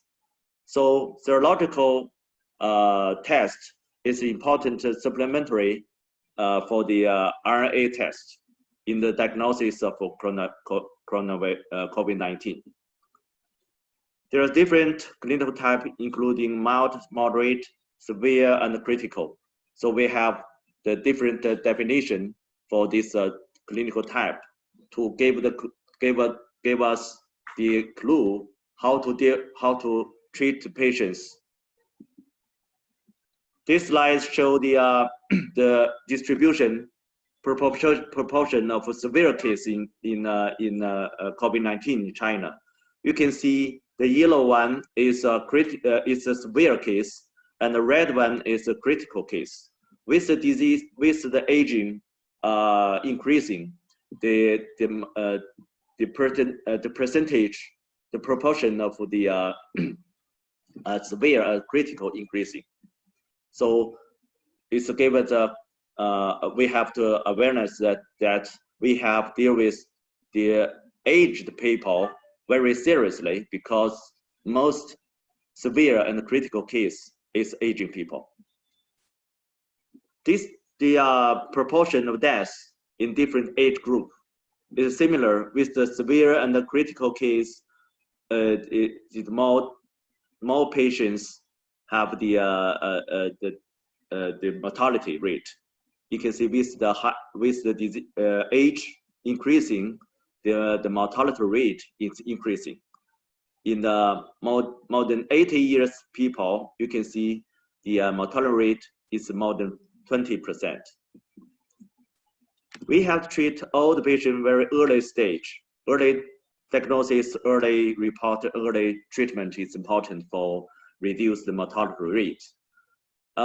Supportive treatment is important because we have no confirmed antiviral agents. So supportive treatment is important. Early treatment, early supportive treatment. And another important part is early oxygen therapy and airway cleaning. Airway cleaning is another important issue for critical and severe case. This is we have the experience after the autopsy result coming, because there are many mucus plaque in bronchi. So this gave us gave the clinical treatment difficult. So we try to use many methods to get airway clean, including high frequency chest wall oscillation. It's kind of small equipment that get the just like the pumping the back to get the mucus goes up. We can get the airway clean. And the antiviral therapy, we have a recommendation to treat COVID-19.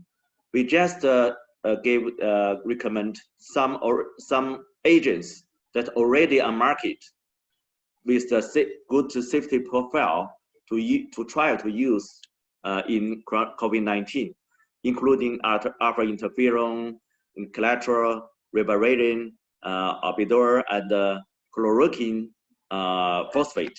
And so far, with the evidence coming, chloroquine or phosphate gave us a promising information that is worked in COVID-19 patients. This study show the multi-center single-blind randomized control study to use chloroquine in COVID-19. You can see chloroquine phosphate and placebo control. You can see the disease exhibition is different, significant difference between these two groups. And also we find it is the fever, duration of fever is different between these two groups. With chloroquine phosphate treatment, the fever period is shorter compared with the placebo control. And also glucosteroid intervention is different with these two groups. With a severe and critical case, we try to use glucocorticoid treatment. But with chloroquine phosphate treatment, we don't need to use steroid in COVID-19. And also, we find that the improvement of chest CT scan, you can see the difference between them. So in summary, that chloroquine phosphate can be used in COVID-19, and also the safety profile is good. We have to monitor the heart and the renal side effect in the old people population. We generate some early warning indicators to predict the disease progression and to give the guide the clinical practice.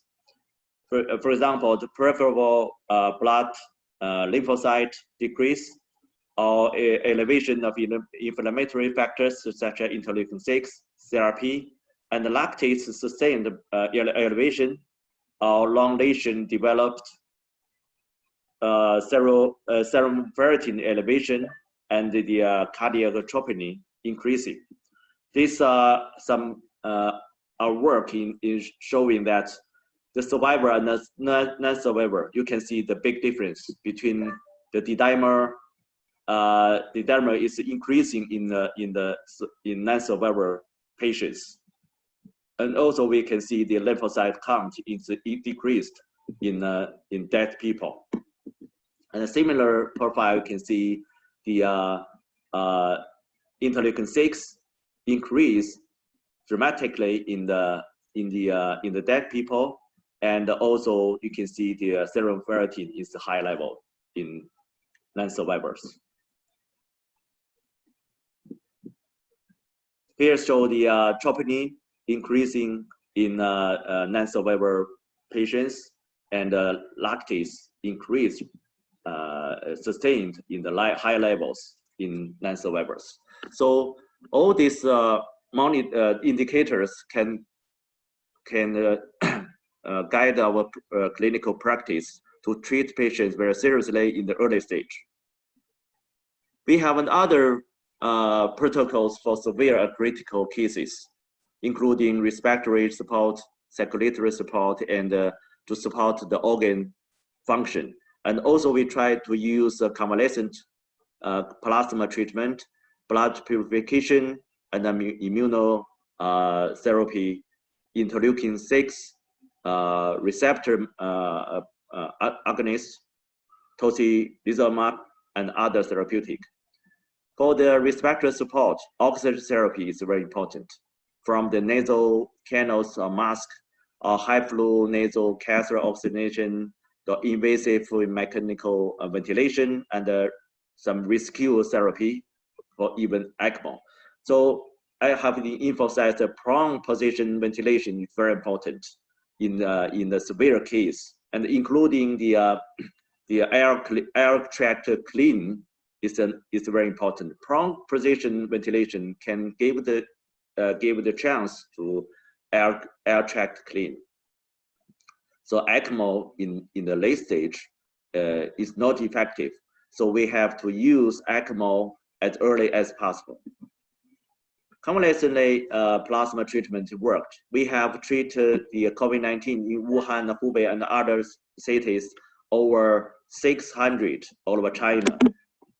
Gave us a very promising efficacy effect data. So indications for convalescent plasma, including patient with rapid disease progression, severe critical illness.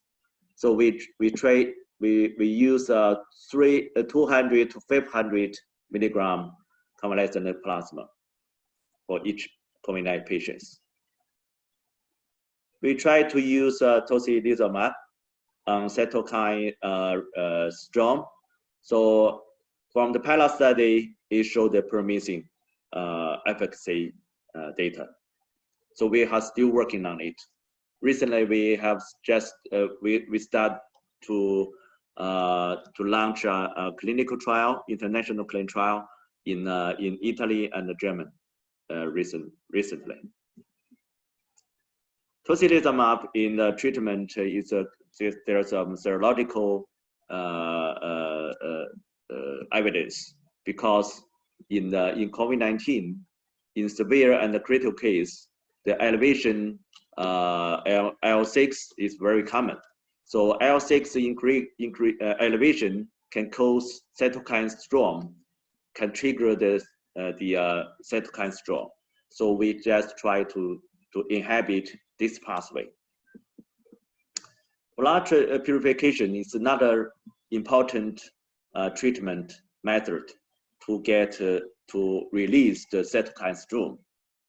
We can use a plasma exchange, absorption, purification, or the plasma infiltration, filtration. So we try some case, severe and critical case, is to find a good result. And traditional Chinese medicine, we tried many different strategies to treat COVID-19 patients, including some compounds, some granules, and some capsules. So we still analyze this efficacy result. Okay, I would like to, okay, there's a criteria for the isolation discharge. There's we have restrict criteria for the isolation and discharge. We have the patients have 2 consecutive negative nucleic acid tests. We can discharge the isolation, the patient from hospital. After the discharge of the hospital, we have to monitor the patients at home for another 14 days. The patient have to wearing the mask, leave the well ventilation single room, or reduce close contact with family member and separate dining, etc. Because we do find some redetectable of RNA after discharge from hospital. So this part patient may have the infectious. It's infections. So we have to monitor the patients and isolate patient at home for 14 days.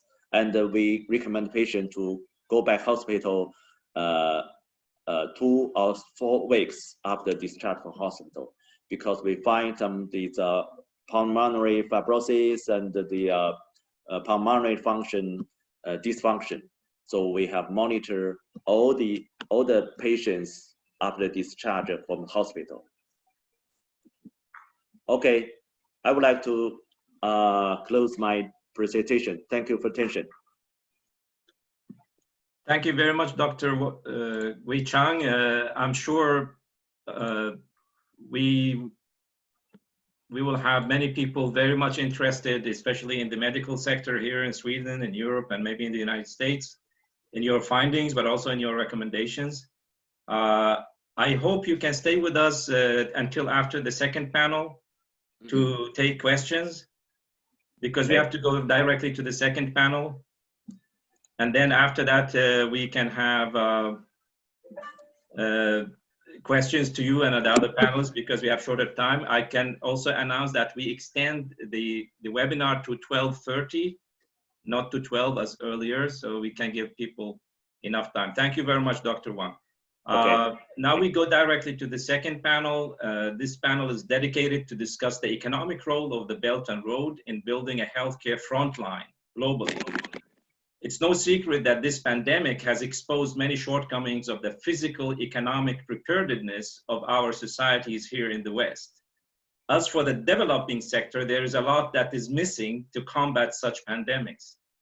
However, one important aspect of the Health Silk Road is the building of a Belt and Road to connect all nations and provide the means to fight poverty, hunger, and disease, as many of our previous speakers emphasized. Now, our first speaker is an expert in this field.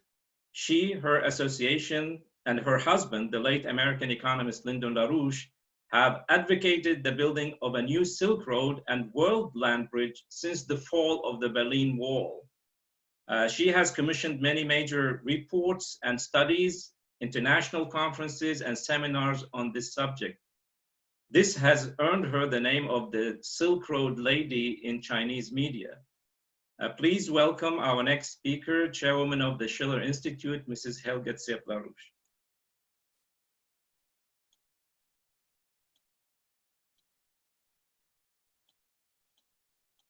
One second, I have to unmute you first.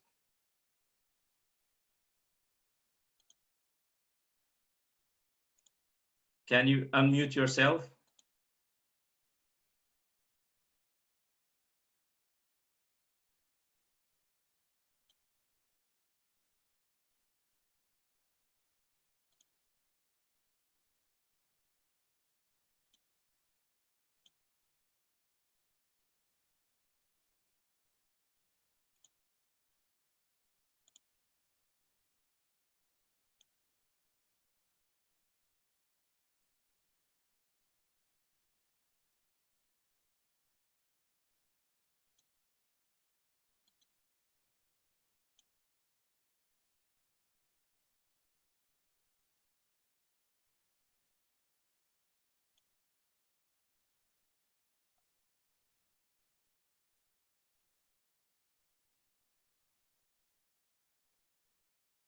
Okay, now we can hear you.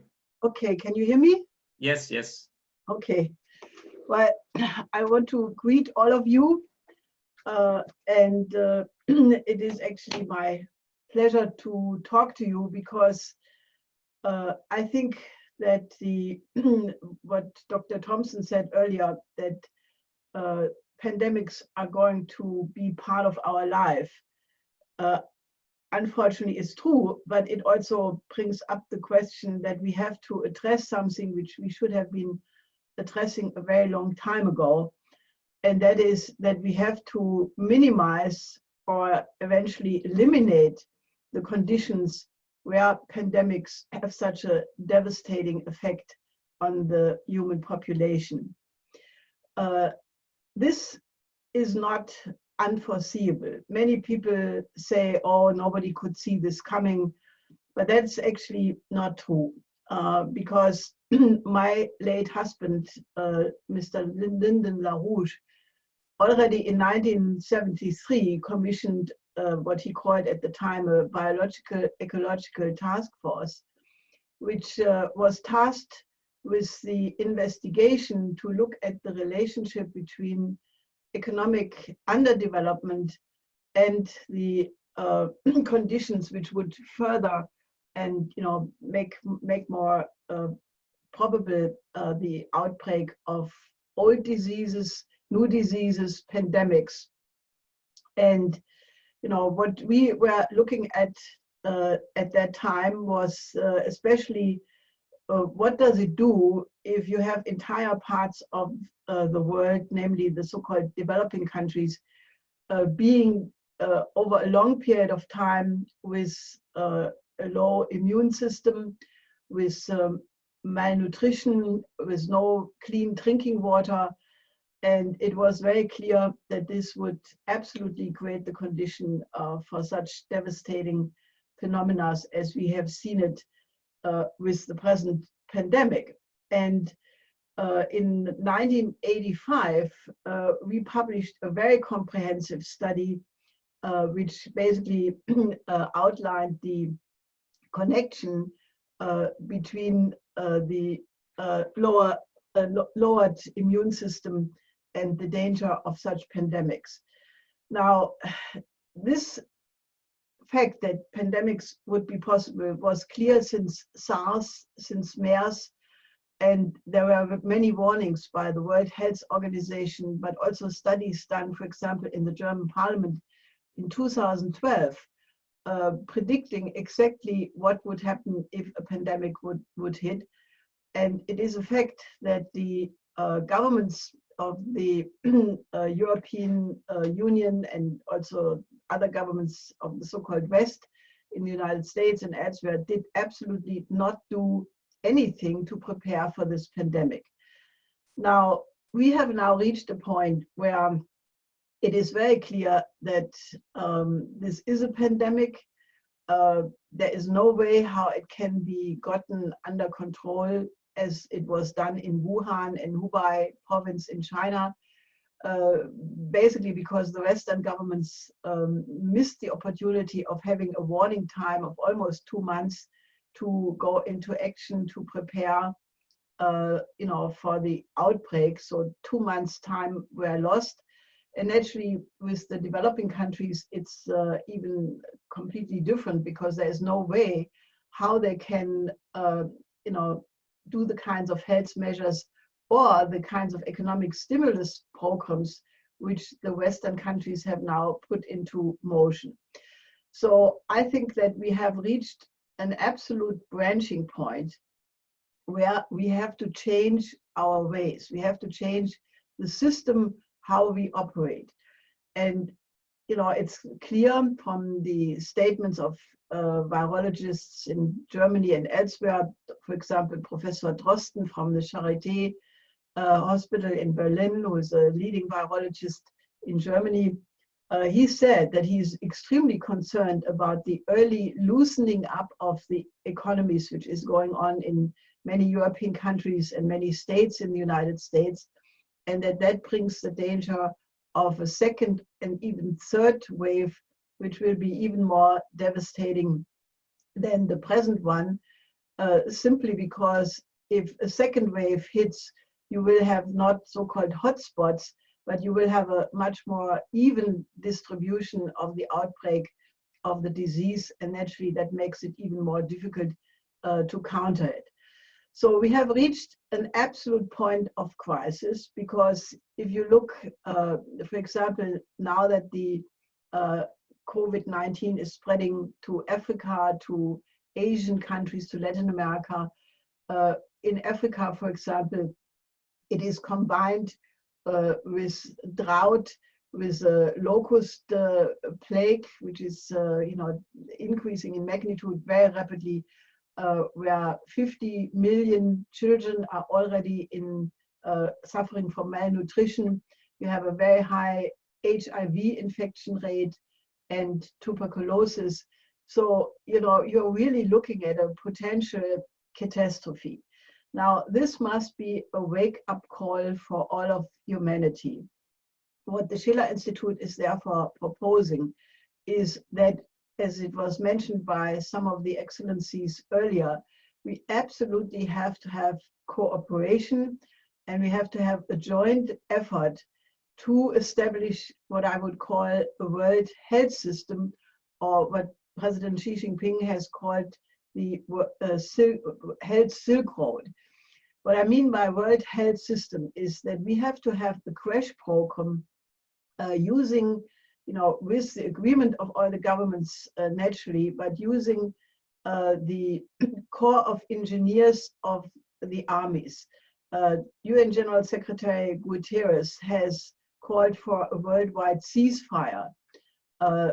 Also, the idea of stopping oil sanctions, of declaring a debt cancellation, all of these measures have to be implemented simultaneously, and there must be a crash program to set up hospitals for emergency treatment in every single country in the world as a temporary measurement.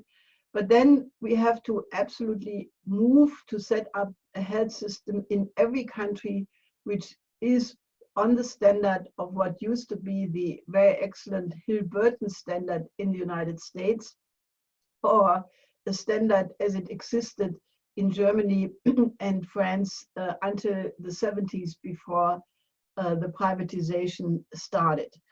Now, it should be obvious that that is a very basic human right, that every country in the world has the right to protect its people and create such a health system.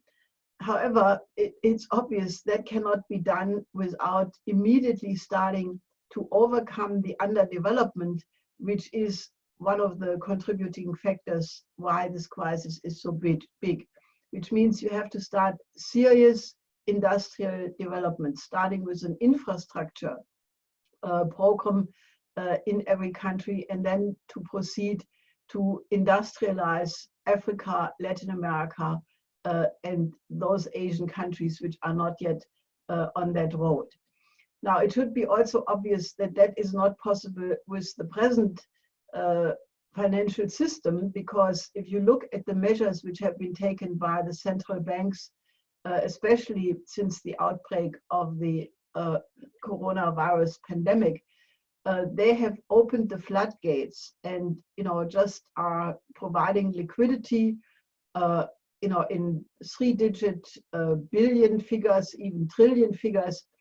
Now, if that is for the real economy and for the health measures, that is legitimate, but that is not the only thing which is going on, because they are also providing even larger amounts for the banking system, which keeps essentially the speculation and the casino part of the economy going. So this is why we have also called that you have to have a different system. You need to move away from a monetary system to a credit system. And it has been one of the demands of the Schiller Institute and my late husband for many years, as a matter of fact, decades, that we have to have a new Bretton Woods system. Now, many people from the developing sector are not so happy when they hear the word Bretton Woods system, because the old Bretton Woods system, as it was implemented in the post-war period, did essentially leave out a credit mechanism for the developing countries, which had been the intention of Franklin D. Roosevelt, who actually had wanted to extend the New Deal for the development of the whole world, and who, when he designed the Bretton Woods system, actually said that an increase in the living standard of every person on the planet is the only way how you stabilize world peace.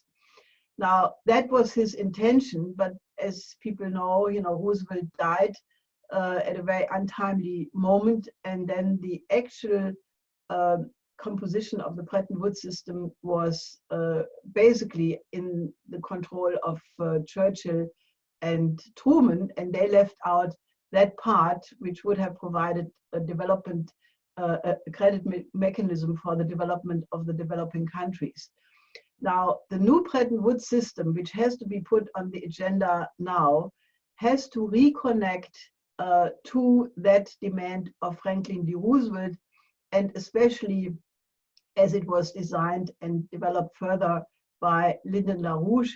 With other words, it has to absolutely remedy the underdevelopment of the developing countries.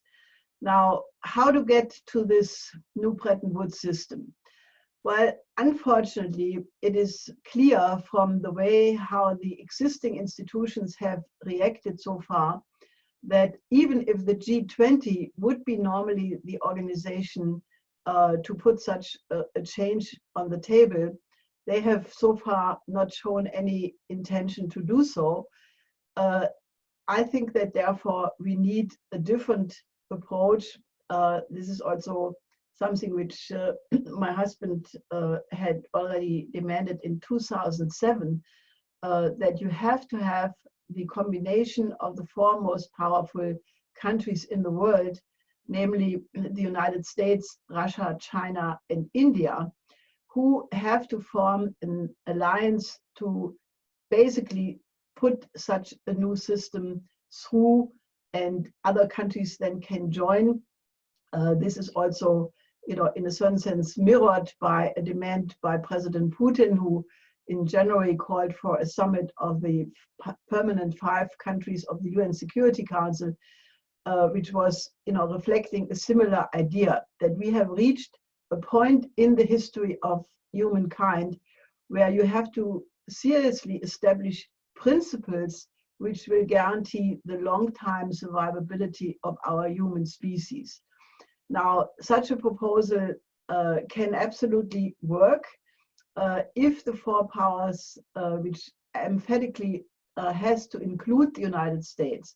I think if you look, between Russia, China, and India, I don't think it is an unsurmountable problem to, have such a summit.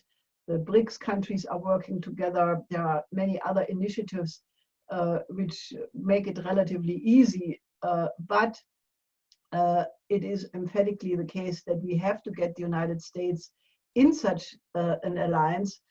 There are many reasons for it. I think the most compelling one is that the development needs of the developing countries are so big that you need the 2 largest economies of the world, the United States and China, to work together, and then supported by other industrial countries. Because if you want to have the kind of crash program to overcome the underdevelopment, which is raving, which is a gigantic problem, you need to mobilize all industrial potentials of the planet in order to accomplish that. Now, I think that the conference we had with the Schiller Institute this past weekend was an important step in this direction, because we had high-level diplomats from the UN, from the Russian embassy, from the Chinese embassy.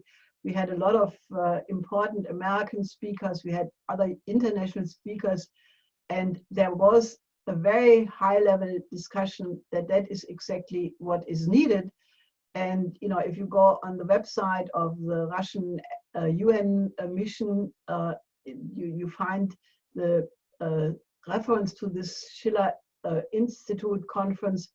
The Chinese ambassador's speech has been transmitted by the Chinese media. So it is very clear that this was a full endorsement of this approach. Now, I think that the only way how we will get there is we need a chorus of countries and important institutions from around the world who demand exactly that. we have reached, in my view, a point in history where the existential threat to all of humanity coming from this pandemic, but also from the danger of a pending financial crash, and the threatening food crisis, which is related to that, that these dangers are so big that you cannot solve any one on a partial level. In other words, you cannot say we solve the problem in Mali or in Luxembourg or in Bolivia, because I don't think that that will work. We need a complete change of the system, and the demand to have a new Bretton Woods system which provides a credit mechanism for the industrialization of the entire globe is exactly what is the absolutely indispensable approach. So while the call for the World Health System is the starting point, and there I just want to add that the former Surgeon General of the United States, Mrs. Jocelyn Elders, who participated in this conference of the Schiller Institute, she supports a call to the youth of the world that the young people from around the globe must help to implement this demand for a world health system. And I think that that is a very important component to actually create the kind of public debate and public demand that there must be a change of the system.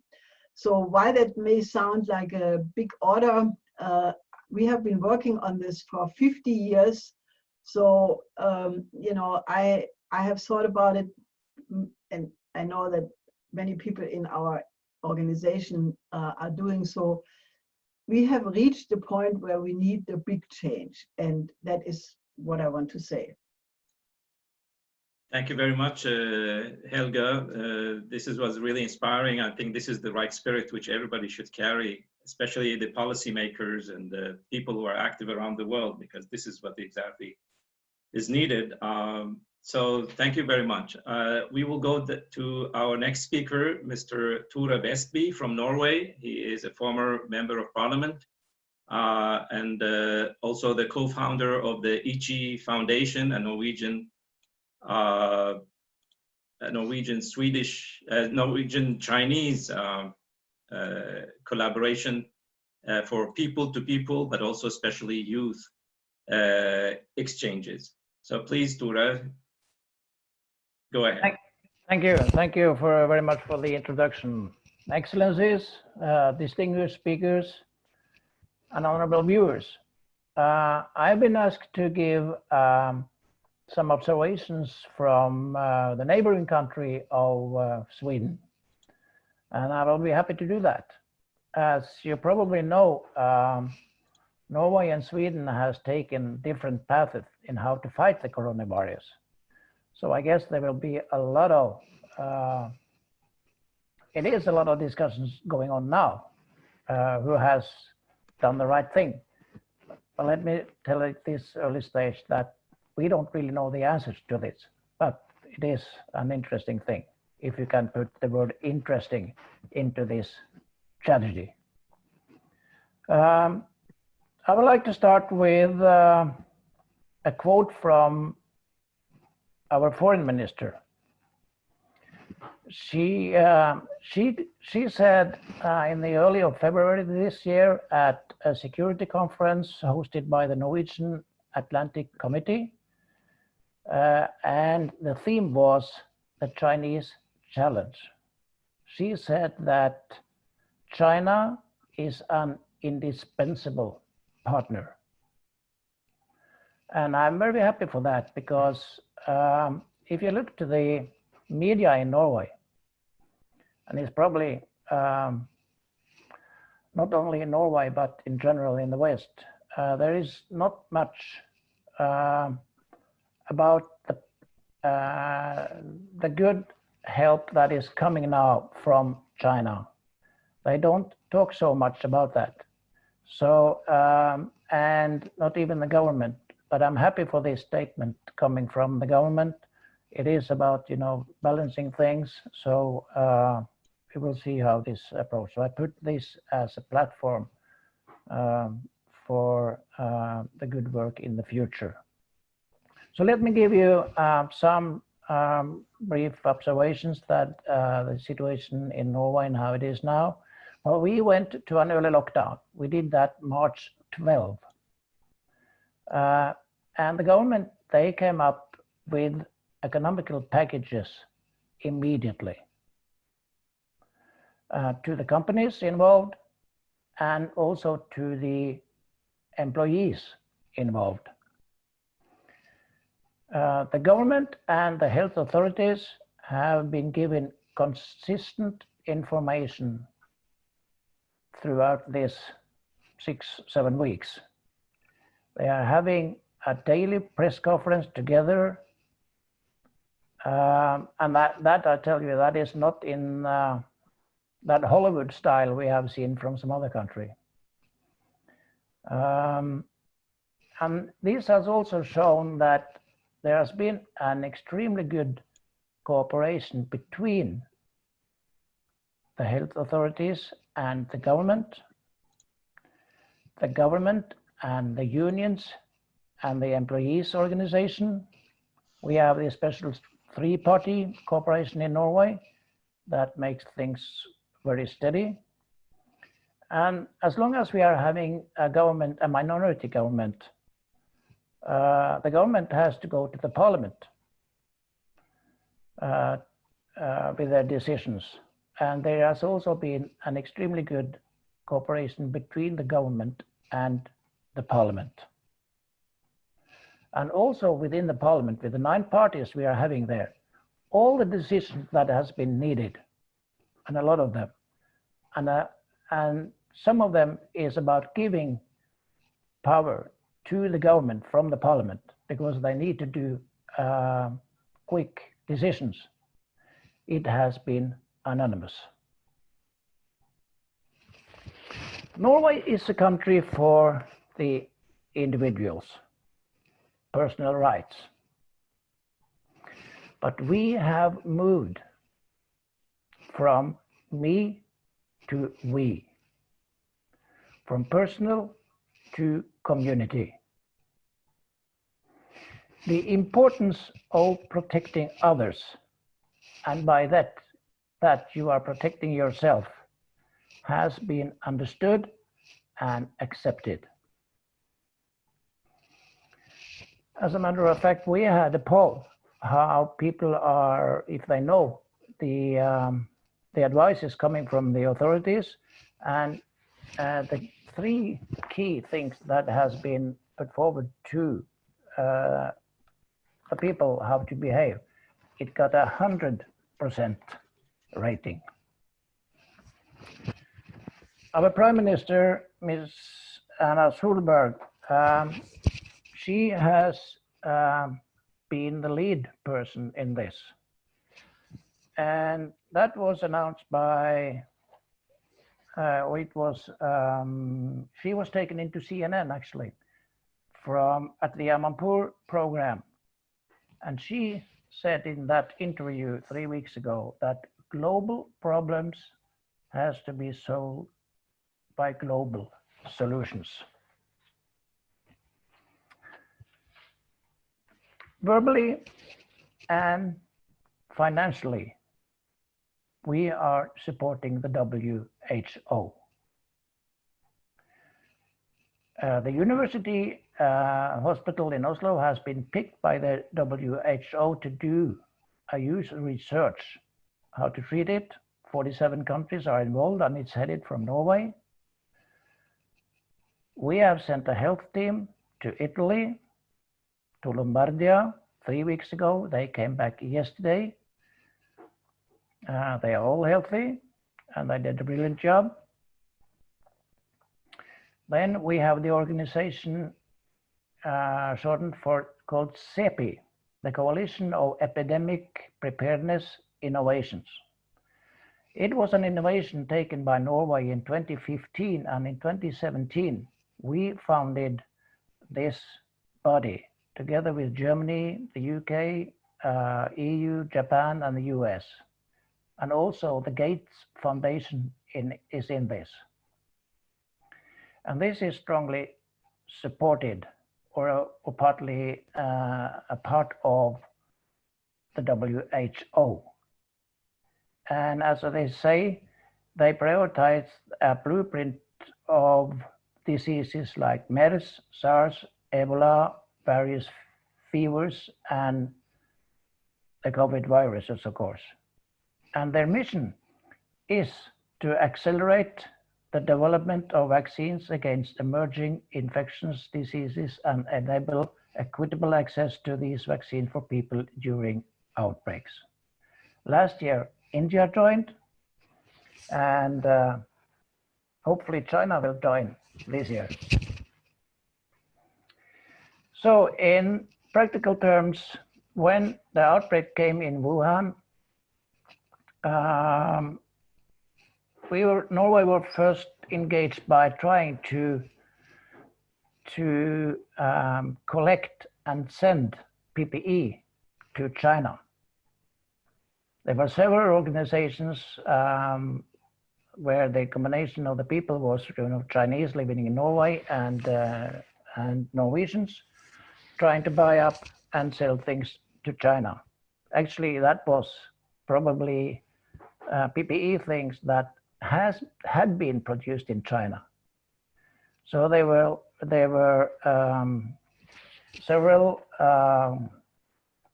groups of people trying to send it to China. Some with success, some not, because the distributors, they early saw that we will need this soon ourselves, so we have nothing to sell.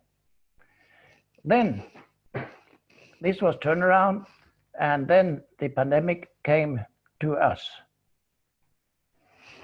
And we needed then a lot of equipment. And we have got a lot of equipment through this Health Silk Road established by China. First was the Jack Ma and the Alibaba Foundation.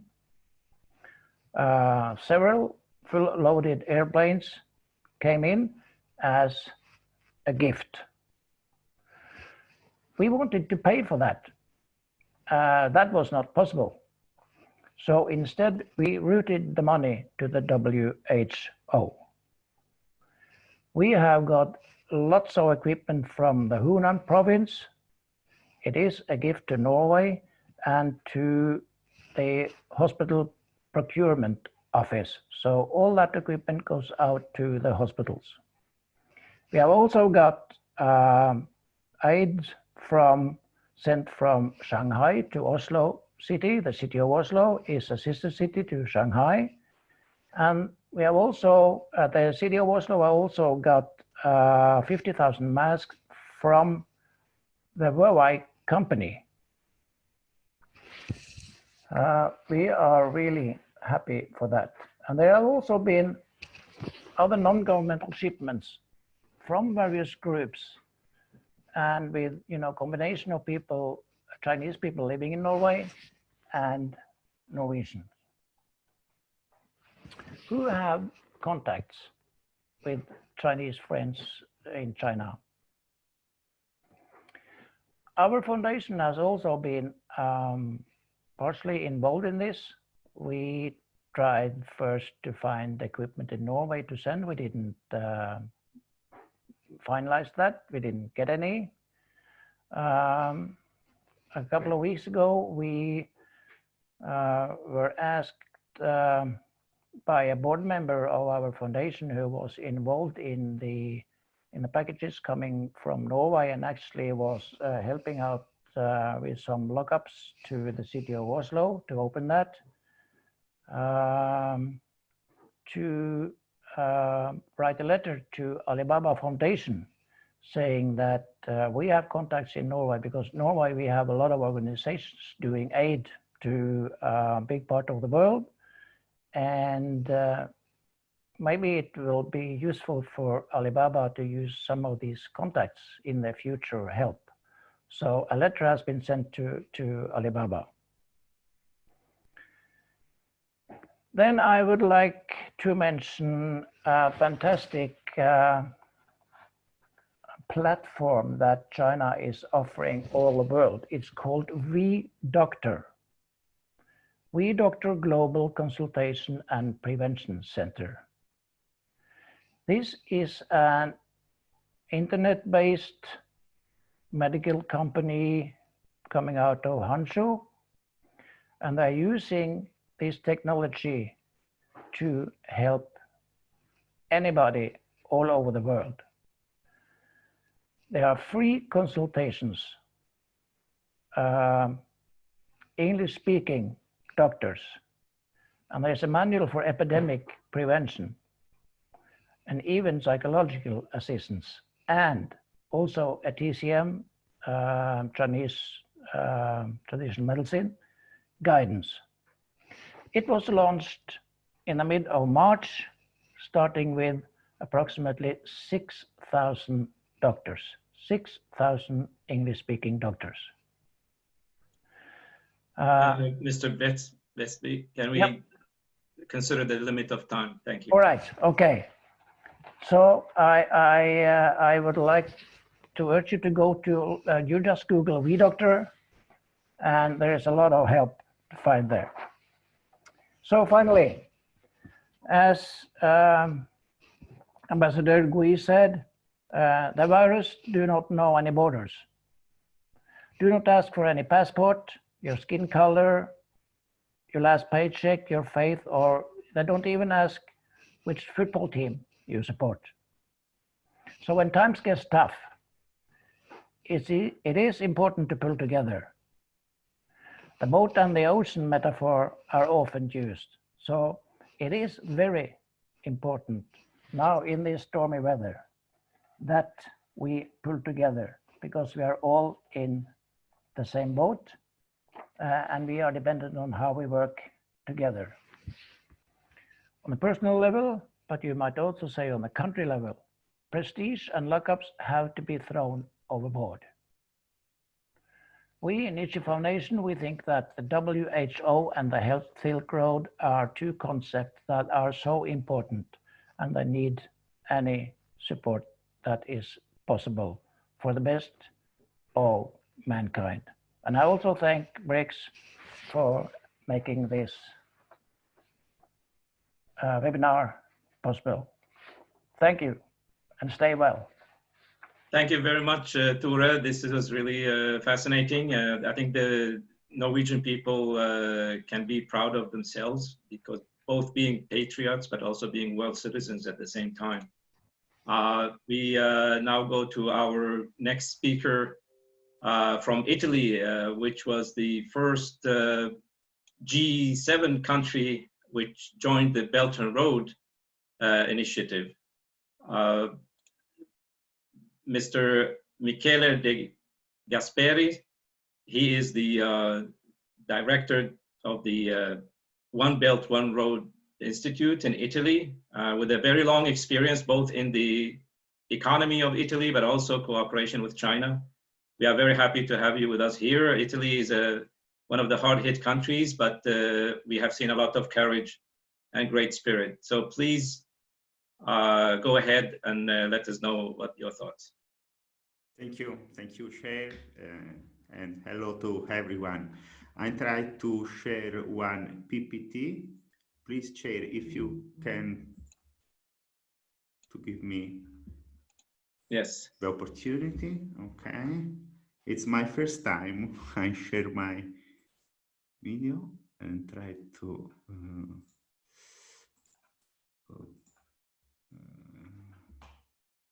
Yes. It's this, okay. Yeah, very good. Just a moment.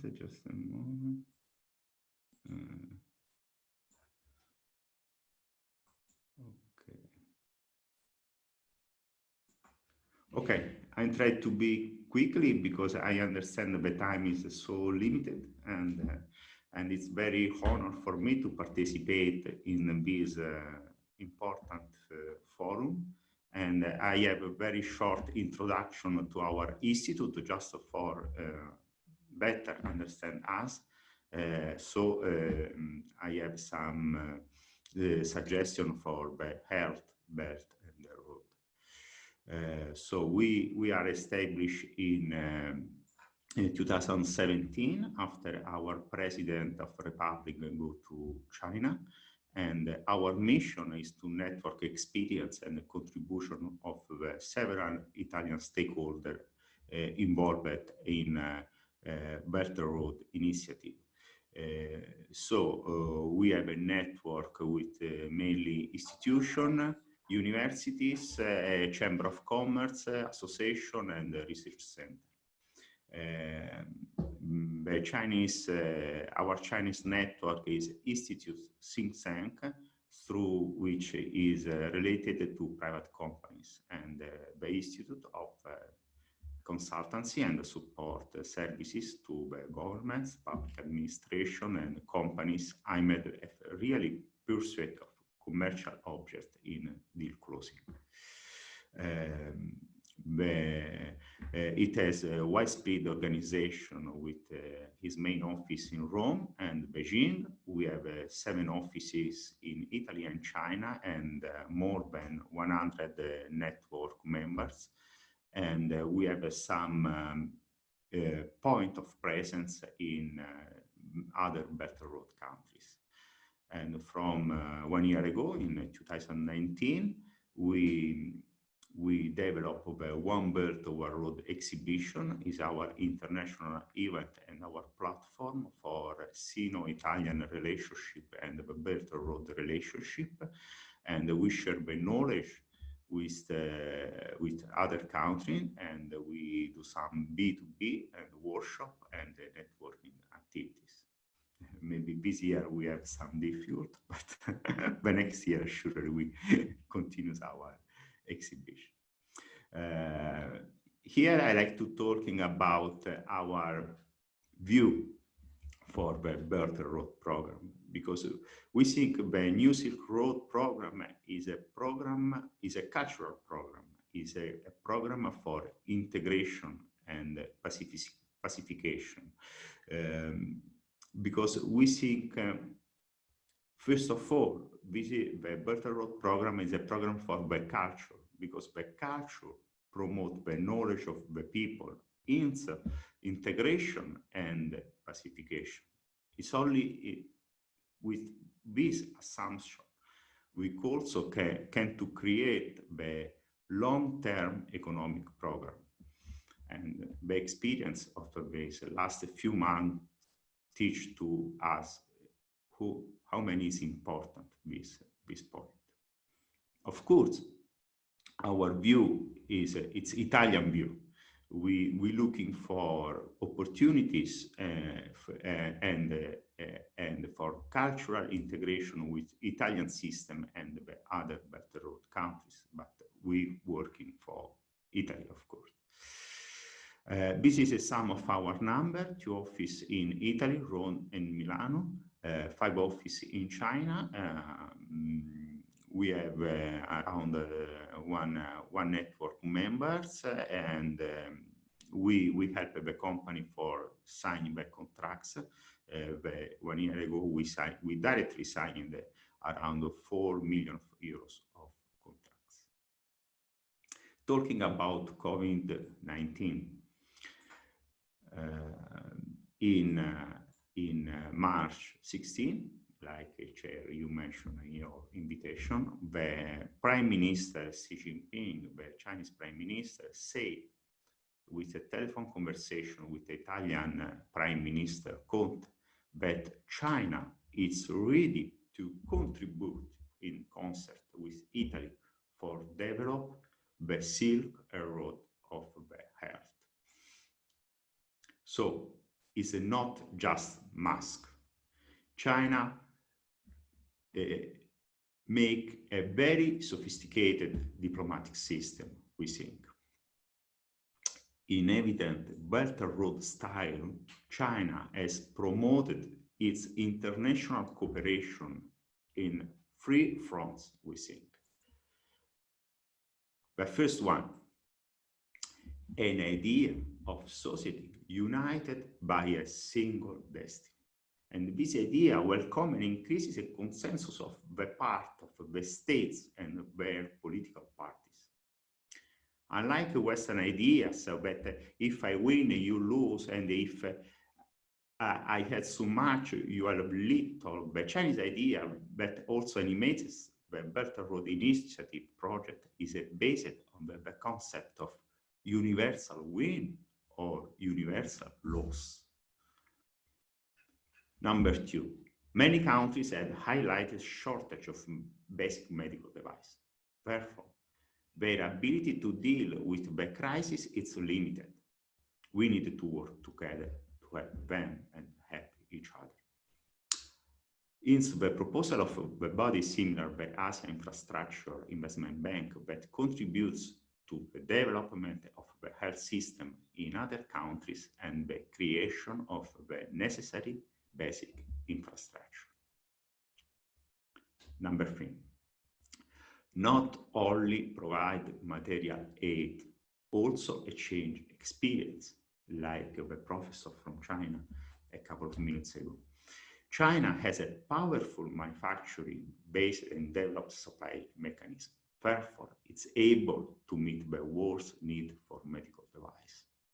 China, having a previous dealt with COVID-19, has been able to share with the rest of the world the knowledge and the skill acquired as contribute to the fight against the virus.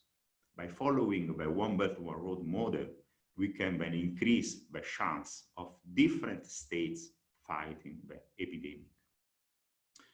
And the Belt and Road system seen from Italy. The Health Belt and Road is at the same time a duty for countries that are in position of greater knowledge and a potential, but also a new way of saying and developing a conscious business. The key word is research and development. Italy is a country at the forefront of research, and China is a leader in production capacity. We are all responsible, interested in bringing the medical and health system of different countries closer together, especially in the Belt and Road countries. Dutiful, Italy will defend its healthcare sector, of course, by imposing a golden power. Practical example of the Belt and Road from the Italian side. We start from some agreements we already discussed between Italy and China to have a starting and comparison based also with other Belt and Road countries. Talking about one document, here I have some extract from Italy-China Scientific and Technology Cooperation Action Plan. Is published just in December 2019. Italy-China Scientific and Technology Cooperation. This cooperation followed the publication of the 13th five-year program by the Chinese government and the National Research Plan by the Italian government, and provides an opportunity for two countries to identify all possibilities for collaboration in fields of innovation, basic research, and commercialization for new technology. We have two plans, Industry 4 for Italy and China 2025. The two heads of government agreed to explore the synergies between China 2025 and the Italian Industry Plan 4.0 to join promote industrial competitiveness and international level, increasing research, development, and the use of new technology, and expanding the role of IT in industry and public services. This is for us, it's the basic for cooperate with Italy, China, but also for the Belt and Road countries, of course. We identify three priority areas: life science, biomedicine, and healthcare. For life science, talking about biotechnology, informatics, and pharmaceutical development. For biomedicine, regenerative, predictive, and personalized medicine and medical device. for healthcare, advanced diagnostic care, and integrated care for the elderly. I don't read all of the slide, but just the main point. For the life science, we're talking about regenerative medicine and innovative diagnostic bioinformatics. And we do one life science pilot project for telemedicine pilot project with Italy and China. For biomedicine, we have some agreement. Degenerative disease simulation, model validation, and medical protocols. Innovative biomedical device. And for the healthcare, we analyze of risk factors. We have some precision medicine, and we have some pilot project on integrated aged care. I go to my conclusion so quickly, okay? Because we think the COVID-19 teach us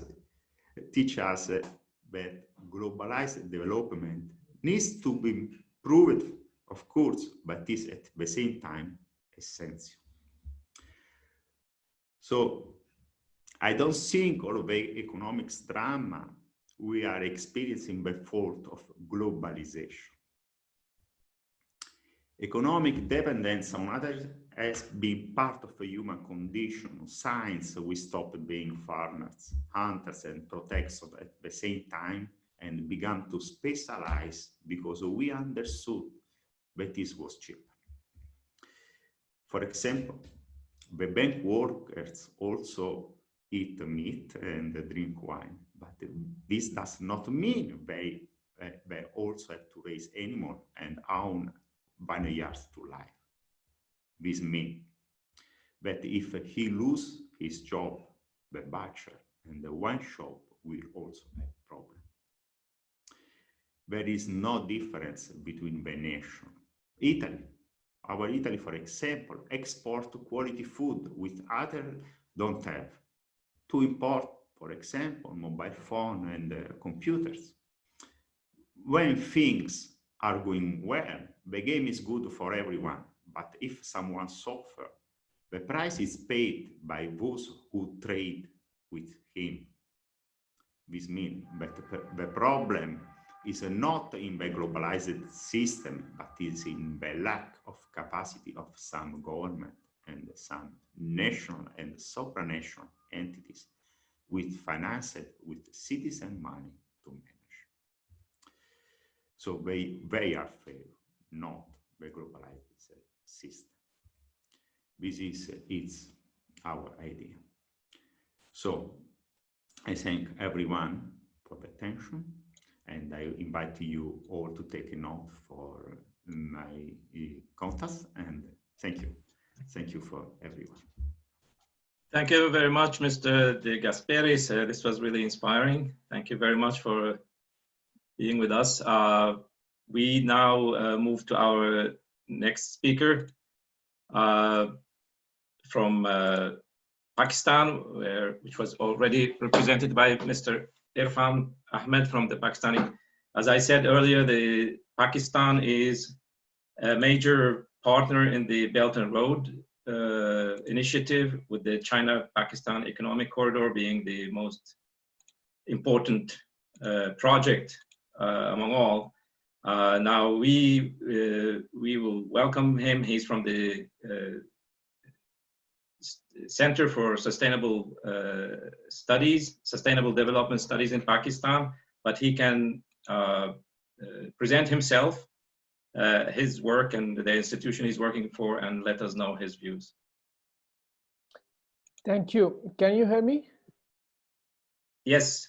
Yes, sir. No, it's a Shakil Ahmed Rami. I am working with Sustainable Development Policy Institute. It is the premier think tank of Pakistan. And I am heading a Asia Study Center at the Institute. I'm working on BRI, diplomacy, and CPAC specifically. And thank you for inviting me in this very prestigious meeting. I would like to present on the subject which we are talking today. So what we are looking at, Health Silk Road and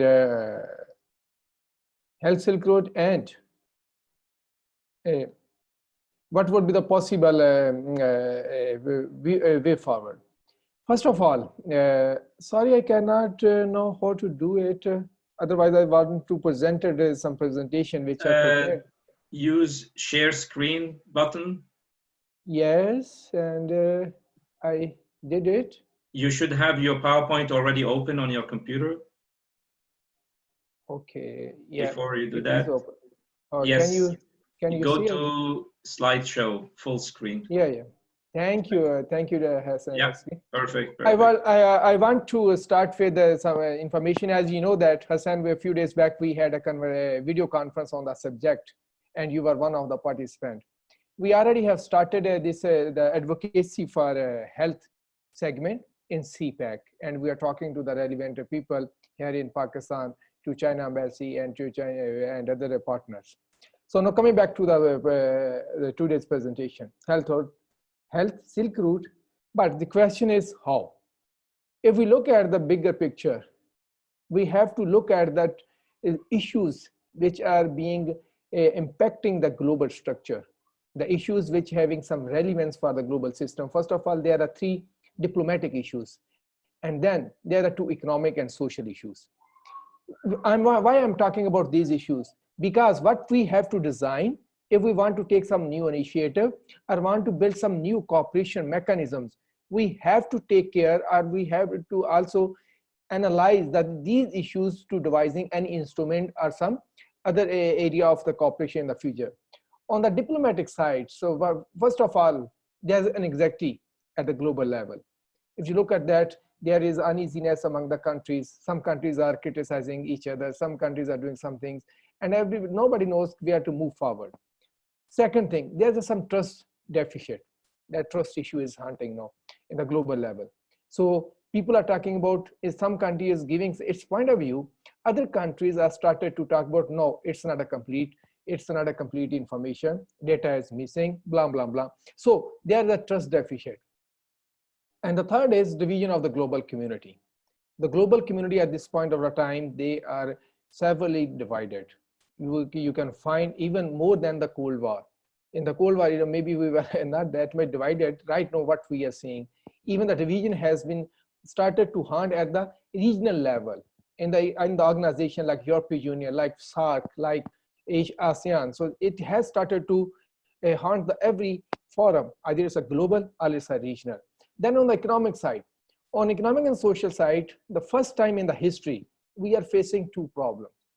In past, if there was any crisis, economic crisis, it was mainly triggered by either supply side or the demand shock or some financial sector reforms. But this time, there are entirely new dimensions.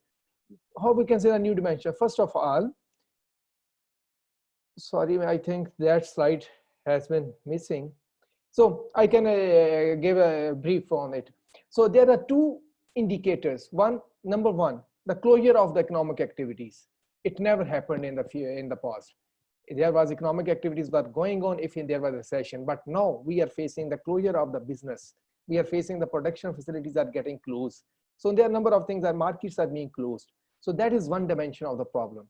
And other problem that is entirely new. It never happened in our history. That is a mobility challenge. There is a restriction on the mobility, the lockdown. If we have we are witnessing from the aviation industry, from the transport sector, we are facing the problem. So this is the first time. So the challenge is economic activities is going down and you cannot move.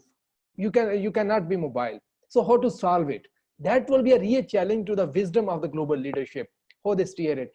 In the context of these 5 issues, we have to define the Health Silk Road. So what would be the objective of Health Silk Road in this context we have looked? Either we will be solving the issue of the human health and the human well-being, or we will be investing on the human capital with the name of the Health Silk Route, or we're looking some business activity. So the objective will clearly tell us where we want to reach. If it is an other economic activity for the business or for the business purpose, That means we will be missing some very important stuff on the other dimensions of the human, or the human capital. As one of colleagues from Australia Institute were talking about, the global system, the Bruton-Wade institution, they were designed for the welfare of the people, but the privatization has engulfed everything. So the privatization is talking about the profit. So profit is the motive, or the profit would be the motive to go for the health silk route or something else, or the human. But I foresee, as the Chinese leadership are talking about, they say we want the shared destiny, or the prosperity of the humanity. That means they give us strong signals that it may be the human capital and the human. So second, what type of the cooperation we are looking under that? Is a building of facilities, or hospitals, dispensaries, or something like that.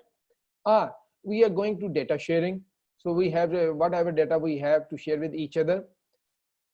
Or we are going toward the research and development. So that is a very important key. And the fourth one is a capacity building.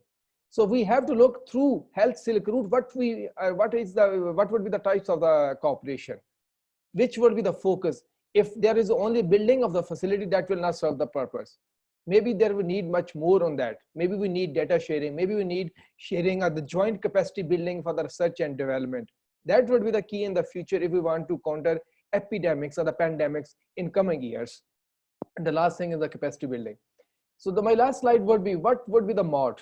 So how we will be proceeding towards, either it will be the business to business cooperation, or government to government cooperation, or how we will provide the financial resources. Will it be the loan or assistance? Loan means, that means you are investing, you are giving the countries some loan or some debit, which is maybe in the long run, maybe increasing your problem. If you are providing them assistance, so that's mean you are helping to solve their problem. So these are the few points which I want to make. So how we are looking at a health silk route. Either this is an other economic venture, or it's a human-based venture, and how we will devise our way in the context of with the problem we are facing at the global level, on the diplomatic front, and on the economic and social front. And the fundamental question from my side would be, these five issues will give us a space to work together, or we have to wait for the 5 years or the 10 years down the order where we can find a way forward where we can work together. So from my side, it is a very good initiative, a very good thinking process that Mr. Hassan Askari and you are taking a lead on such a brilliant subject. But the question is, either our diplomatic or economic and social issues are allowing us to go for that? If yes, how will we find a way? Thank you so much. Thank you very much, Dr. Shakil. These are very, very important questions, of course. I know you have a thorough understanding of these problems from your own studies. We have many good reasons to believe that within the resources we have in this webinar, the participants, we can actually have a very fruitful dialogue and come with very important results, which we can offer to policymakers in our countries and around the world. We have the final speaker of our panel is representing the young generation, but with a great deal of experience, Mrs. Isabelle Hanouche. She's a China-Africa trade expert representing the Teranga trade. She is from Africa, but she works in Shanghai. We are very happy to have you with us and to share with us your experience. Please introduce yourself and just make sure that you are within the limits of the time. Thank you very much. Good morning, everyone. Daja Hao. So my name is Isabelle Hanouche. I come from Senegal in West Africa. I am a social entrepreneur and I'm based in Shanghai, China since 2000. Sorry, Isabelle, can you lower the camera so we can see the whole of your... Can see better? Okay, great. Yes. Is it better? Yeah, no problem. So I was saying my name is Isabelle Hanouche. Can you hear me? Fine? Yes. Okay, great. So I come from Senegal in West Africa. I am happy to represent Africa in this panel of discussion. Thank you so much, Hassan Askari, for inviting me and letting also the young generation saying a little bit about their view about this pandemic.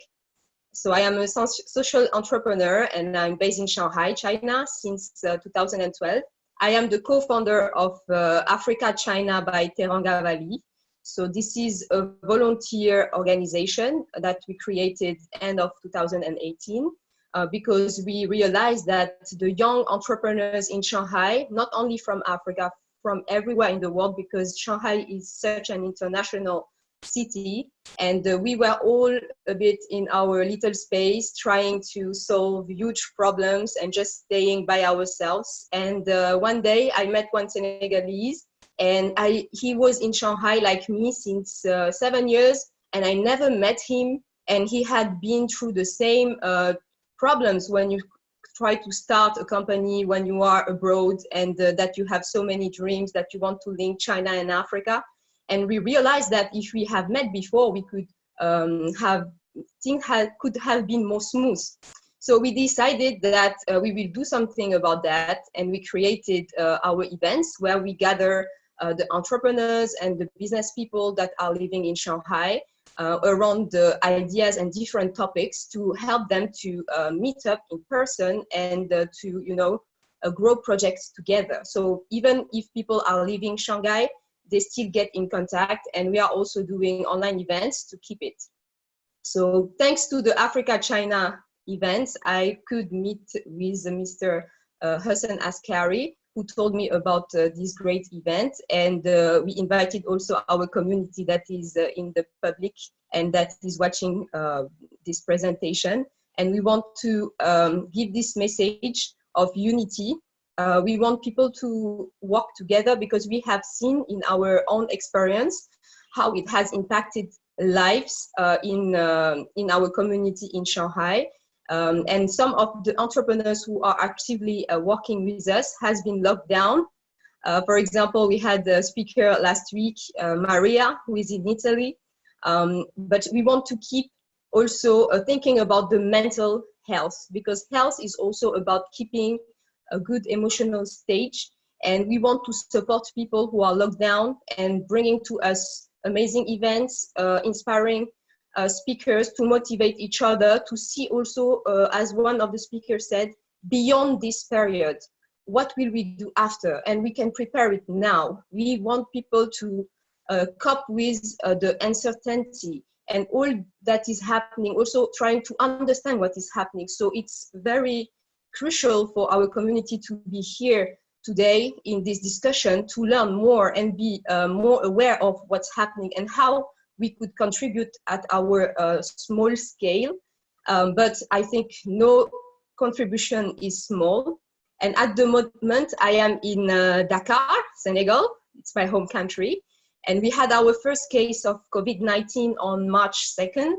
Soon after, the borders has been closed. So I am still in Senegal at the moment. And we have restrictions like no one can go out between 8 p.m. and 6 a.m. We still can go out during daytime, but gatherings are not allowed, of course, and wearing a mask is imposed. So from the first moments, a Chinese medical mission led by Dr. Xu Wencheng was dispatched in Senegal to help with containing the outbreak. And we have here in a city called Diamniadio, the Children's Hospital that was created by the Jiangsu Provincial Construction Group in 2012. So the Senegalese government has designated this place to be an isolation center for the suspected cases. So our Chinese friends help us even to add 100 more beds in this hospital. We are very grateful for that.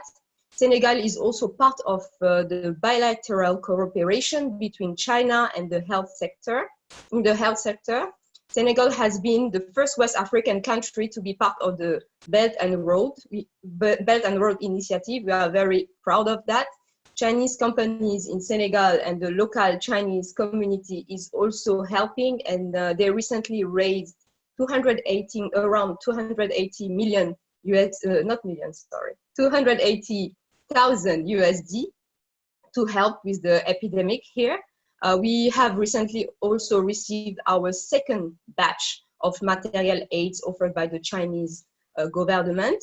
But the Senegalese people are also quite active, and we can see many initiatives, like, for example, the creation of a $1 kit that is now under testing, under implementation to be commercialized, of a $1 kit that will be spread into the region, not only in Senegal, but we also aim to be everywhere in Africa, hopefully. The first idea is to dispatch 2 million to 4 million kits in the region, and we are helped and supported by the fund of a UK laboratory. So this is also a way to show that we can start a small initiative at our level and then have the support of the international community and working together to make innovation.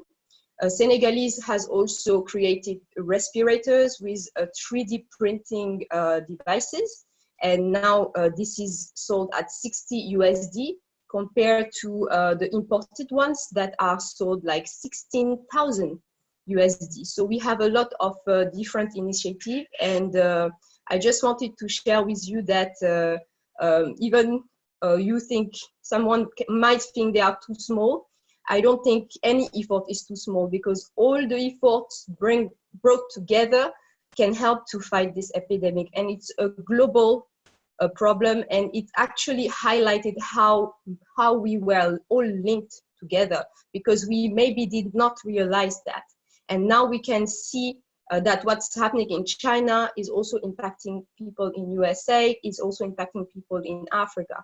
And we need and we must work together. And that's why also our president asked for some, the debt with the European countries to be let off, because we believe that we need now all to get some economic advancement to be all at the same stage to be able to fight this virus. Because if Senegal, for example, is not good, other countries will not be. We are all linked, so we need to work together.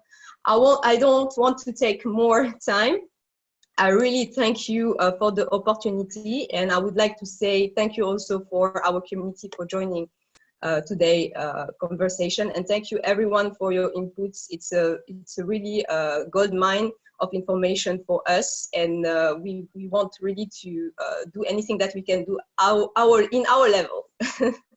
Thank you very much, Isabel. It's wonderful. We have heard great things from Senegal, actually, and also the youthful energy and intelligence you are reflecting is very important. As Mrs. Helga Sepp-Larouche said, there's a great responsibility upon the youth today to lead the way to the post-crisis, this post-corona world, which we all want to build. So I'm sure there will be many, many events which we can work together and participate in your work. And we are very happy to have you here. Now, we will go directly to the question and answer period. I will ask everybody to limit their answers, because we have about 20 minutes. I will go to the questions as they were presented. The first question was to Dr. Wang Kui Chang from Beijing. A question from Mr. Richard C. here in Stockholm. His question was, I don't know if you can answer that, is what is China doing to prevent a second wave of outbreak of corona after they controlled the first wave? Yes. Okay. Yeah. Can you hear me? Yes, we hear you. You lower just the camera so we can see you better. Okay. Please be brief. Okay. Okay, this question is how to prevent the second wave for China, right? So now in China, we have the strategy to prevent the import case and prevent the second wave in China. So the first thing we have to do to control the import case. So we detect all the import passengers in our border to make sure they have not infected. Even some of asymptomatic cases we happened from the Russia, China border and other, and the Guangzhou, the city. So this is the first thing we can do to detect all the passengers coming China. And the second, we just to control the second spreading from the imported case. This is the second part we have to do. The third part, we have to prevent the cluster case in the hospital, in the school, or in some office. So although we start to recover the working and the schooling, but we still keep the high levels, the prevention strategy. We pursue the people to have the mask, face mask in the crowded and the narrow room, so to prevent the possible infectious patients. So although we did a lot of things, but we still have the risk to get the new case in domestic China. So far it's good. We are still working on it. Very good. There was another question, just briefly, if you can answer that, on the question of immunity after recovering from the COVID-19. Yeah. Okay. What are your observations on that? Yes, we do find that neutralize antibody in the recovered COVID-19 patients. So it seems that the recovery patients, COVID-19 patients, they didn't have a reinfected. It's not possible to get reinfected because the neutralized antibodies work there. We didn't find a reinfection so far. Although there are some redetectable RNA after discharging from the hospital, and for some rare case, they are sustained RNA positive. So for this part patients, we did a pilot study for that patients for redetectable RNA or sustained RNA positive patients. We found that in this part patients, it seems that the immune response is weak, including the memory T cells and the active T cells. The levels is lower compared with the recovery patients. So for some patients, maybe have the long-term viral shedding, but most COVID-19 patients recovered well. Is still working.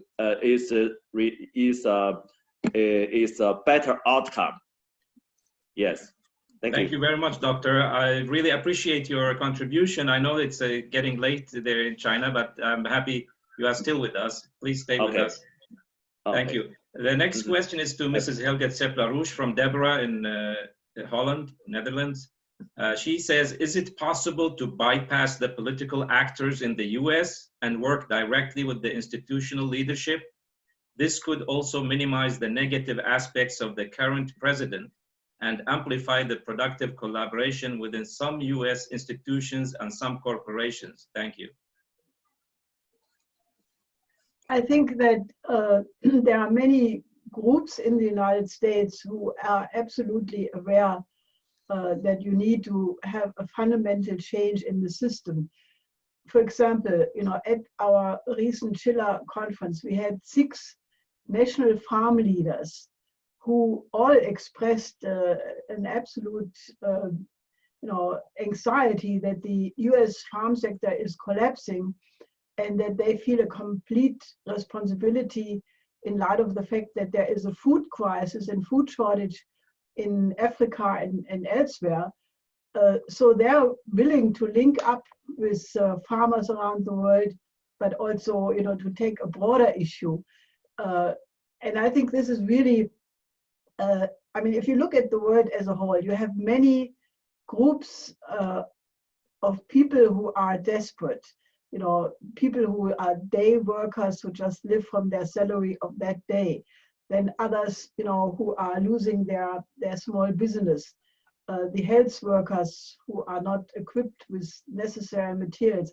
I could make a long, long list of people who are affected by this pandemic in a different way. If each one is only staying with their issue, as legitimate as it may be, it will not work. What is required right now is that everybody looks at the larger issue and takes responsibility for humanity as a whole. And that requires that, you know, you really start to fight for the big change. And that is fortunately, you know, I mean, I can only advise you to watch this conference we had the last past weekend, because there you had many Americans, you know, and this is just the, you know, beginning of it, who are absolutely willing to work with China, to work on a new monetary system, a new credit system.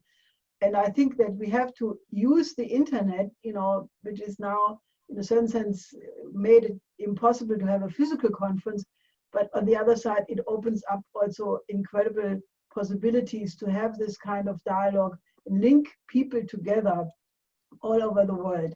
So I can only, you know, basically ask people that you have to take the larger picture, because if you try to solve only your problem, it will absolutely not be sufficient.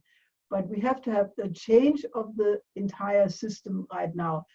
I mean, it's not normal that people in Africa are living, or many people in Africa are living in a condition which gives, you know, room for pandemics and starvation. And like the locust problem could have been solved 2 months ago with only 75 million euros, and it was not done. So we need a change of the system. Thank you very much, Helga. If you want to go to the website of the Schiller Institute, in our agenda, which was sent to all the participants with the list of the speakers, there's a link to the Schiller Institute. And there you can watch the 2-day conference, which was held last weekend, which Mrs. Helga Septarush is referring to. Otherwise, you can ask me in a message for the address. Thank you, Helga. The next question was to Mr. Tore Vestby in Norway. The question says, would Mr. Vestby speak more about how the world could develop a reciprocation index, where nations can post more incredible examples of reciprocal diplomacy? Thank you.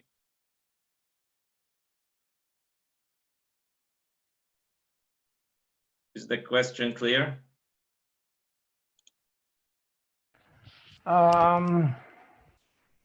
Maybe. Reciprocal. I have problems in understanding. Yeah, it's like. But I guess that. Yes, ömsesidig in Swedish. Ömsesidig. You do one thing, the other part has to do something. In Swedish and ömsesidig in Norwegian. I got it. Yeah. You know, I believe in this win-win philosophy. If that is put as a platform, and that is actually what is the platform in the Belton Road initiative in itself, I believe that is a lot of good things are coming out of that. And there is also a lot of indexes in the world that are being used depending on your opinion and misused. Well, that was really a hard question for me. So I will just say that if we put the win-win thinking, thank you, in the bottom, and you just give away your other strategies, whatever they are, and go for the win-win, the prestige and other lockups, I believe that is a good thing. But I really think that others should give other better answers to this good question. That's very good. Just by the way, those who have questions or those we cannot answer all their questions now, they can send us an email and we will forward it to all the speakers, because some of the speakers have already had to go to attend other work. So please write your question in an email later. I have to introduce another speaker here from Sweden. He's the chairman of the Belton Road Institute, the organizer of this webinar, Mr. Ulf Sandmark, to tell us a little bit about the Swedish situation and also Swedish-Chinese potential cooperation. Hello, do you hear me? Yes. I have a little PowerPoint here that I could share with you. Okay. 1 second. No. Okay. So anyway, there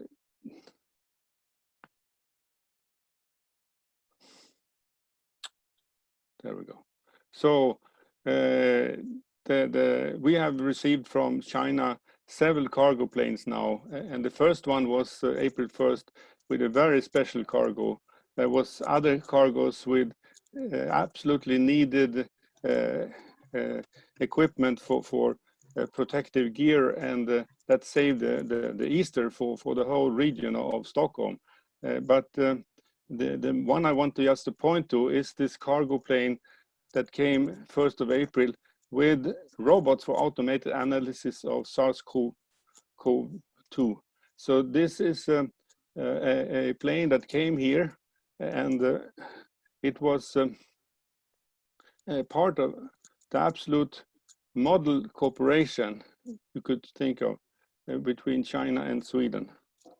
And we don't see the PowerPoint if you already have it on. I have it on. I didn't share it. There we go.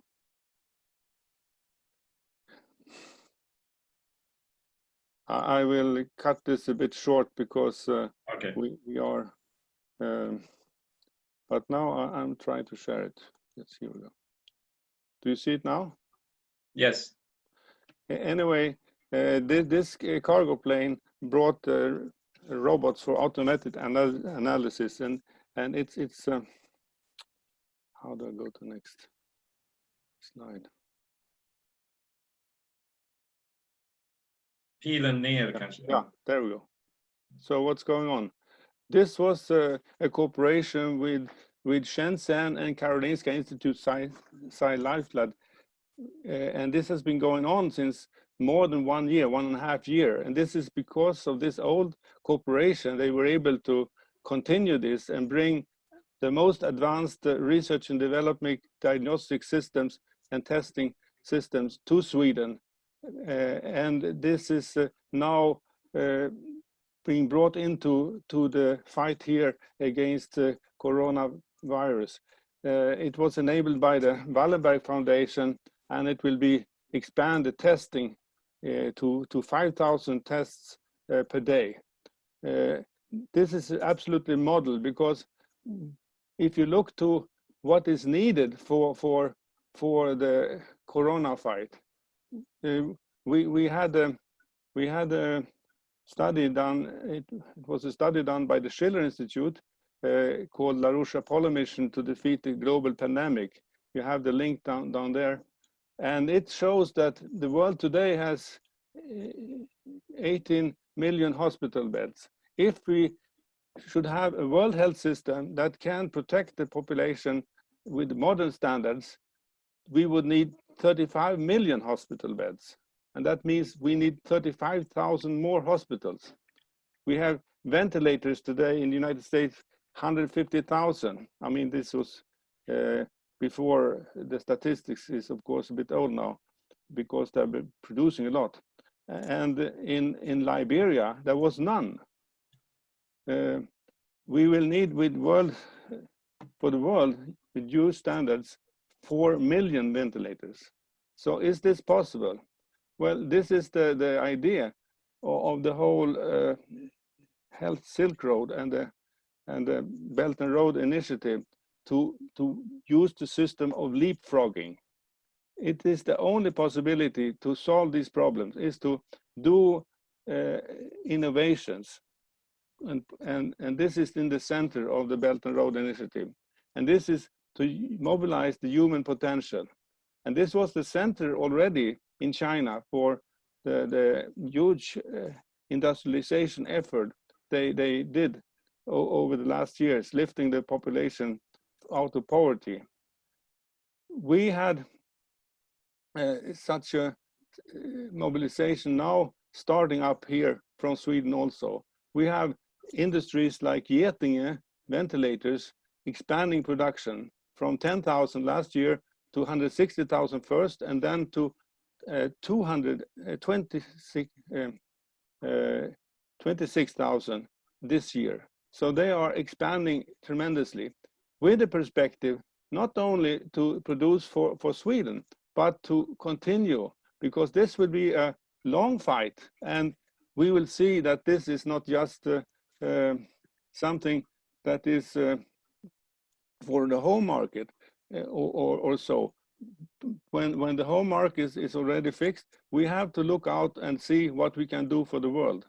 And we have in the Karolinska set up a very interesting command center, a Corona command center, where they brought in specialists from the industry, Scania, logistics expert, working together with the staff in Karolinska to find all the material that was needed for the Karolinska hospital first. But then very soon they found out they could help also the whole Stockholm region, and now they help other regions in Sweden. But this is a staff that should not be dismantled when the corona is going down in Sweden. This is a staff that could be developed to a command center for helping the cooperation with the whole world to see. They used not only the Scania workers that was immobilized because of the stop or the factories of this truck producing industry in Sweden, but they also used the Scania workers in China to cooperate with them to find the suitable factories there to do the deliveries to meet the demands here in Sweden. So this is an exemplary, because what we need is railways, power, water, food, and this is the backbone of modern health systems. So this will be, it's absolutely a huge project. And what we can see that the Belt and Road Initiative is a project that can put the whole world back to work. It's part of the idea to reorganize the financial system into a system where you produce for the real economy and for the production. And this way you actually strengthen the financial system, which has a backbone then in the real production and the functioning real economy and developing the potentials of the different nations. I just want to point to one big thing that happened last week. That was that Denmark started to build a huge tunnel project to Germany, the Fehmarn Belt. It's the world's longest immersed tunnel. They even started this project before it was agreed in Germany. So they have not the full permissions from the German side to build it, but it's decided to start this as a part of a project for the development of the crisis, as a crisis policy. And we can see the whole Scandinavia needs to have this kind of development. I have pointed out a lot of links here, and we can also see that in this way the Nordic triangle of cooperation can become a main road from China to and Koreas and Japan to the Western Europe, because we have the shortcut over the Northern Hemisphere going through Scandinavia. And in this way, we can be a bridge for the world. And as we see what was done with the Karolinska project, working with China and Sweden for research, this is absolutely a center for international research. We can bring in American research, Chinese research, and Sweden can become a real bridge for the world. So thank you. Thank you, Mr. Sandmark. We are getting to a closing point, but Mr. Shakil notified me that from Pakistan that he had one point to make. Thank you. Please go ahead. Thank you, Hassan. I will be very brief because we are closing now. The first thing, so maybe we have to look at the security dynamics at the global level. We talk a lot about the terrorism. A person die with a bullet or die with the lack of the medical facility. He is losing his life. So if we call to a person who is using the bullet or the terrorist or the non-state actor terrorist, so if state is failed to provide the life security to a person and he is dying, so what we will see it? It's called state terrorism for me, because if they are not taking care of them. And second point is, we have to look for some alternative economic order. So we have seen, so the inequality has been increased. We have seen the fundamental human rights have been ignored at the name of the profit, or have been made so expensive that the poor countries are unable to afford them. So what we need now? So maybe we have to move one step ahead. We have to challenge the existing economic and security orders. So maybe we have to build something on that which is more equitable and human face, not the profit face. Thank you, Hassan. Thank you very much, Shakil. Dr. Wang, do you have some last points you want to make or any statement? Yes, I'm here. I'm still Please here. go ahead. If you have, we are closing the webinar. Please, if you have any final thoughts, we are happy to hear from you. Oh, not a lot. I think this coronavirus is a very tricky, very tough virus. So we have to fight with the international collaboration. Is very important. The China, we control the disease well now, but we have the risk of import case. Every country have this risk if the country didn't do well. Thank you. Thank you very much. We have a question. We will send it to you by email. It's on the origin of the virus and so on, which is still speculation. Nobody knows what the origin of the virus is, but we will send you by email this question so you can answer the person who posted. Thank you very much. I have Tura, do you want to say a final? You have any final thoughts? Yeah, thank you, Hussein, for putting me on again. I would just say that I'm very thankful that you held this conference. It's very important. It really got going very well after a little trouble in the beginning.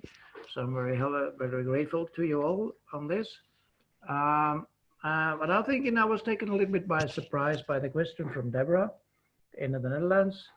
And what she really meant is that, you know, the aid system should be reciprocal by, you know, like we said in Norway, we are giving to the Chinese and we are coming back from China. All this kind of thing, this mentality in this is an important thing. And it also comes with a win-win thinking. That's very good. Then I have a question because of Dr. Wang's presentation is far outside my skill to understand all of it. But I know there are good people at the health authorities in Norway who are interested in having it.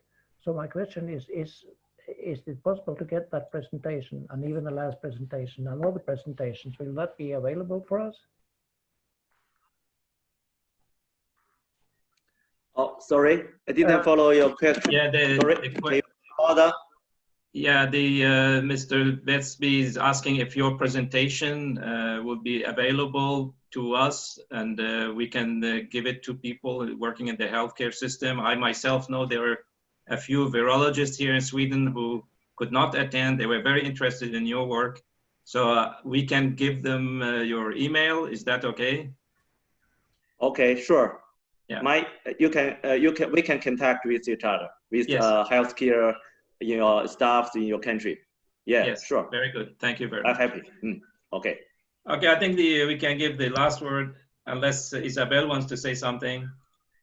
We can give the last word to Mrs. LaRouche. Thank you very much. I will be very brief.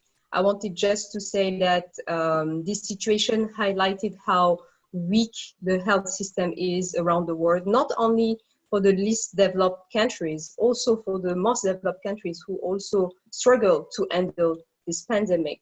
So I hope that it gives a light of hope for everyone to work together like you are doing now in this conference, and that we will see it more. And I'm sure, and in Senegal, we are very positive people, and we believe that it will bring hope and what we need for people to work together and start to see it as a very important problem.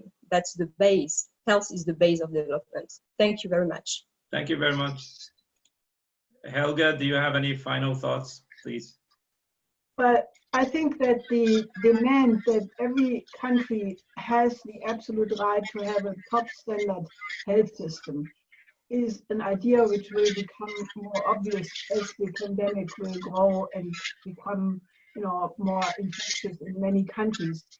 So if there is a call to have that as a standard, it can also become the leverage how to change the economic order to, make a more just system where every country can develop.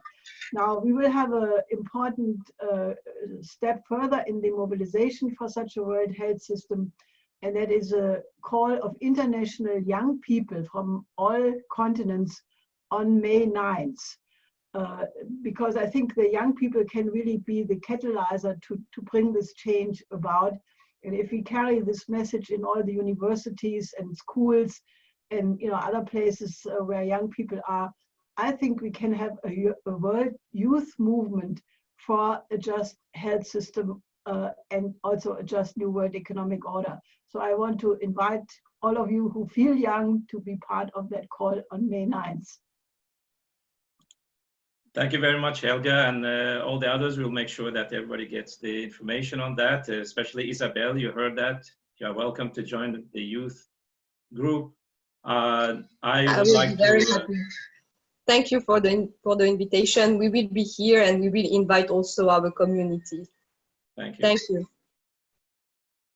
Okay, now we come to the conclusion of our wonderful webinar. I think it has been very, very enriching. We had all these fantastic viewpoints from all over the world. I think this is the right spirit, how we can overcome this crisis and build a world beyond this terrible pandemic. This looks like a ray of hope in this very dark moment in the history of many nations. I thank you all for attending, and I also thank all the speakers.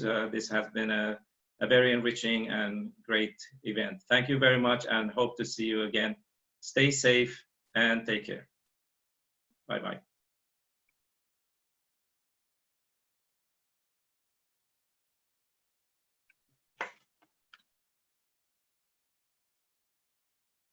Thank you. Great.